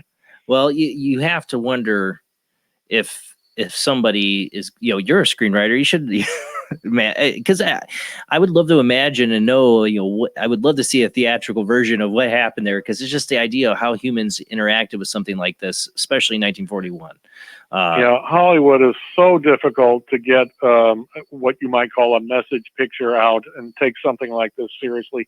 They want to over dramatize and exaggerate, and Bob Lazar is the same way. He's had this one story he's stuck to, and he's about exploring an alien captured ship that he was allowed to do some reverse engineer testing on. He said he's gotten many an offer from Hollywood producers, and they all want to exaggerate it and turn it into an alien invasion movie with crazy alien attacking. And I don't want that. I would like to see a theatrical version of the Bob Lazar story that tells the truth. Because it's an incredible story. I mean, for you, I've seen videos recently like, oh, Bob Lazar, it's a bunch of blah blah blah. I've heard this for years, but to me, he's stuck to his story. It's the same story. Right. I didn't care for the documentary. I didn't care for the documentary, but it's good to see that it's still out there, that he's still sticking to this story all these years later. He's never backed down from it. And you have to wonder, you remember he had the 9 craft, that were in S4, right. If one of those was the Cape Girardeau craft. That is intriguing that maybe one of them, if we believe the story that the craft was cut up into pie-shaped pieces for the Capitol building, then I guess not. I don't recall Bob Lazar saying he saw that. He saw intact ships and some that were a little bit damaged, I think he said. But he didn't say cut up into pieces. But who knows? Yeah. I mean, that'd be something like if I was Joe Rogan, I get to ask, but he doesn't do many interviews. I actually like the Joe Rogan interview better than the documentary. Get Bob on your show and ask him if there were any pie-shaped pieces hanging around. In my wildest dreams, probably. Yeah. I don't think he's doing too many interviews. No, he's not. No, it was weird to have. It was weird to hear Bob Lazar drop an F-bomb after all the years of hearing him interviewed. It was like hearing your dad say something like that, but. To me, that story is still so incredible. I mean, it's got the millennials wanting to storm Area 51, in my opinion. You're like, Bob Lazar, wow. It's like, man, welcome to the party, people. We've been listening, hearing this story for so long now. People are into this, know about it. But it's like now there's like a new generation of people that are starting to get interested. I sure hope people do not storm Area 51. It's extremely dangerous. The government takes their secrecy and their security there very seriously. They'll probably at the least turn the tear gas on you. At the most, they might even open fire if you get close to the base. I don't think they're going to get close, and they're turning into alien stock, which is going to be a big music festival, and that's all they got to do is bring a bunch of booze and drugs and bands, and people are distracted. Yes. I sure hope everything goes quietly and peacefully. Nobody gets hurt. Yeah. But this is coming up next month, and we'll keep our eyes on it. You know, the media's gotten a hold of this. Oh, Maybe yeah. they'll go along and exploit it as much as they can. Well, that's the thing. Is it going to become some big commercial thing they're going to do every year now or something like that? Alien stock, is that what it's going to turn into? Or are these people really going to try? I don't think anybody's going to, they can cut off the roads. Nobody's going to get close to it. That's what's going to happen. But what I want to tell people is that that's not, they moved all that. If there's anything there at Area 51, it's gone. They really, we've given them so much time to move it and hide it. You really think there's going to be anything left, even if you manage to get into a building? For me, my idea, what Area 51, besides being a nuclear waste dumping ground, I've heard that. Oh yeah, I mean, there was court filings that they had to get the government to admit to its existence because people were suing them that worked there. But there's places that are under the Capitol building. There could still be stuff stored there, but also Wright-Patterson. I don't think they ever took everything out of there. These things have been kept and stored away in places that are really secure, really hidden away. Area 51 to me was like a testing ground. It was a place to take that technology they've been trying to back engineer for years into the Capitol building at Wright-Patterson, mainly at Wright-Patterson, and then try to build a new ship with it. And that's what Area 51 was. I mean, S4, they probably did have a bunch of craft out there at some time. They bring these things out once in a while, find some scientists that are off the books, and say, hey, what do you think you can figure out about this? And then that's it. Then they put it and pack it away and they ship it off somewhere else where they're going to keep it secure. Probably all 9 of those ships are put in different spots across the world, or country at least. Have you read or heard of Thomas Cantwell, the intelligence agent who confessed to certain things before he died? And he claimed to be a former counterintelligence corps and Army intelligence man who worked for the CIA later in life. And in his in his 90s, he had cancer and he had some things to get off his chest. So he typed up a confession. One of the first secrets he wanted to reveal was there was an Aerodyne, an old-fashioned term for spaceship, that crashed in southern Missouri in 1941. And he said that there was also, and I've heard this elsewhere, an intact craft found in Louisiana. Really? And that the government got a hold of this, like the aliens landed and gifted this craft down somewhere in the swamps of Louisiana, and we got a hold of that too. I don't know if that story is true, but Cantwell wanted to get this off his chest before he died, and he did. That he worked with intelligence people in the 1940s, and the big thing he wanted to tell you, there was a spaceship that crashed in southern Missouri. Oh, yeah. So once again, we have some confirmation of the great Cape Girardeau affair that essentially has gone overlooked even to this day, sadly. Well, you speaking of Bob Lazar again, too, I don't know if you picked up one of the things he said in that interview that me and a few other people noticed that were like, I don't remember him ever saying this in any of the other interviews. Something new is he said that there was one craft that was recovered from an archaeological dig. That was a new one on me. And oh, yeah, I haven't heard that before. It was, right. He said this in the Joe Rogan interview. It wasn't in the documentary. It was in the Joe Rogan interview that he did. He just said it, and that was it. But I'm like, I've listened to a lot of Bob Lazar interviews. I've never heard him say that before. And we had a guest on, Heather Lynn, who's did Evil Archaeologies, or book that's out. But she's looking into, well, what archaeological digs? Because those are all documented, who stumbled upon what. So we could have craft that have been sitting around for 1,000 years buried somewhere. Bob Lazar said that at one point he was allowed to read a briefing document. And it had the background of some of these creatures and what planet they were from and how long they had been here, what they looked like. He said there were autopsy photos included. One day, I think just 1 hour maybe, he was allowed to read through this. So he did learn some things, allegedly. Anyone can make up a story, but I get the idea, like you did and still do, that he's probably telling the truth. Yeah, well, and he even admits, he's like, I don't know why they showed me this. They had, they didn't have to show him that. You know, they could have just told him, we have this foreign piece of technology you need to look at and back engineer.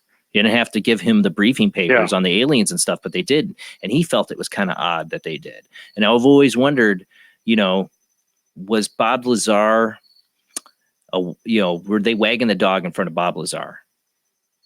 You know, it's a good question. And was he someone they purposely allowed to read this and leaked information to so that he would get it out? I don't know. I think his life for a while there was hellish, that he was being followed around and harassed, and they erased some of his past, his records in college, to try to discredit him. So I can't imagine they really did leak something to him on purpose, wanting him to tell the world. One of the I got to meet Stanton Friedman before he passed at a lecture he did in my hometown, and I knew he was a critic of Bob Lazar. Yes, and I did not believe him. And and I knew they're coming out with this documentary, and I asked him, I mean, are you still disbelieve Bob Lazar? You know, he stuck to his story all these years. He's like, well, I can't find anything to prove anything he says about his background. And if it's true, his story is real, they can erase somebody's background like that. There's no wonder people have kept quiet. You can lose your whole university credentials.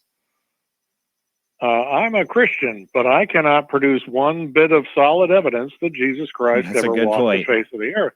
We have a couple accounts in the Bible, and that's about it. But we go on faith. That seems to be good enough for millions of people. And yet when it comes to UFOs, we've got film footage and we've got documents leaked, and an occasional photograph shows up. And yet there are skeptics who absolutely refuse to listen and believe. And I don't know what to tell them. If their minds are that closed, then they're entitled to their thoughts and their feelings in this matter. I mean, just look how our government's treated Roswell. They've come up with 2-3 different explanations for what happened there. That's what liars do. Yeah. You know, they say they have one lie, and then they got another lie, and then they got a new lie. They're all lies. Yeah. And they originally told us it was a spaceship, and then they changed that around pretty quick on the afternoon after the crash, and squelched that story. But Walter Haupt, who was there at the time, had this deathbed confession that was to be opened after he died. It was, I think, in his will. He said it really was a spaceship crash, folks, that he even got to see some of this material, and the government walked in and squelched the story. And everything you thought about it was probably quite true, that creatures from another world did have an accident. Nobody's perfect.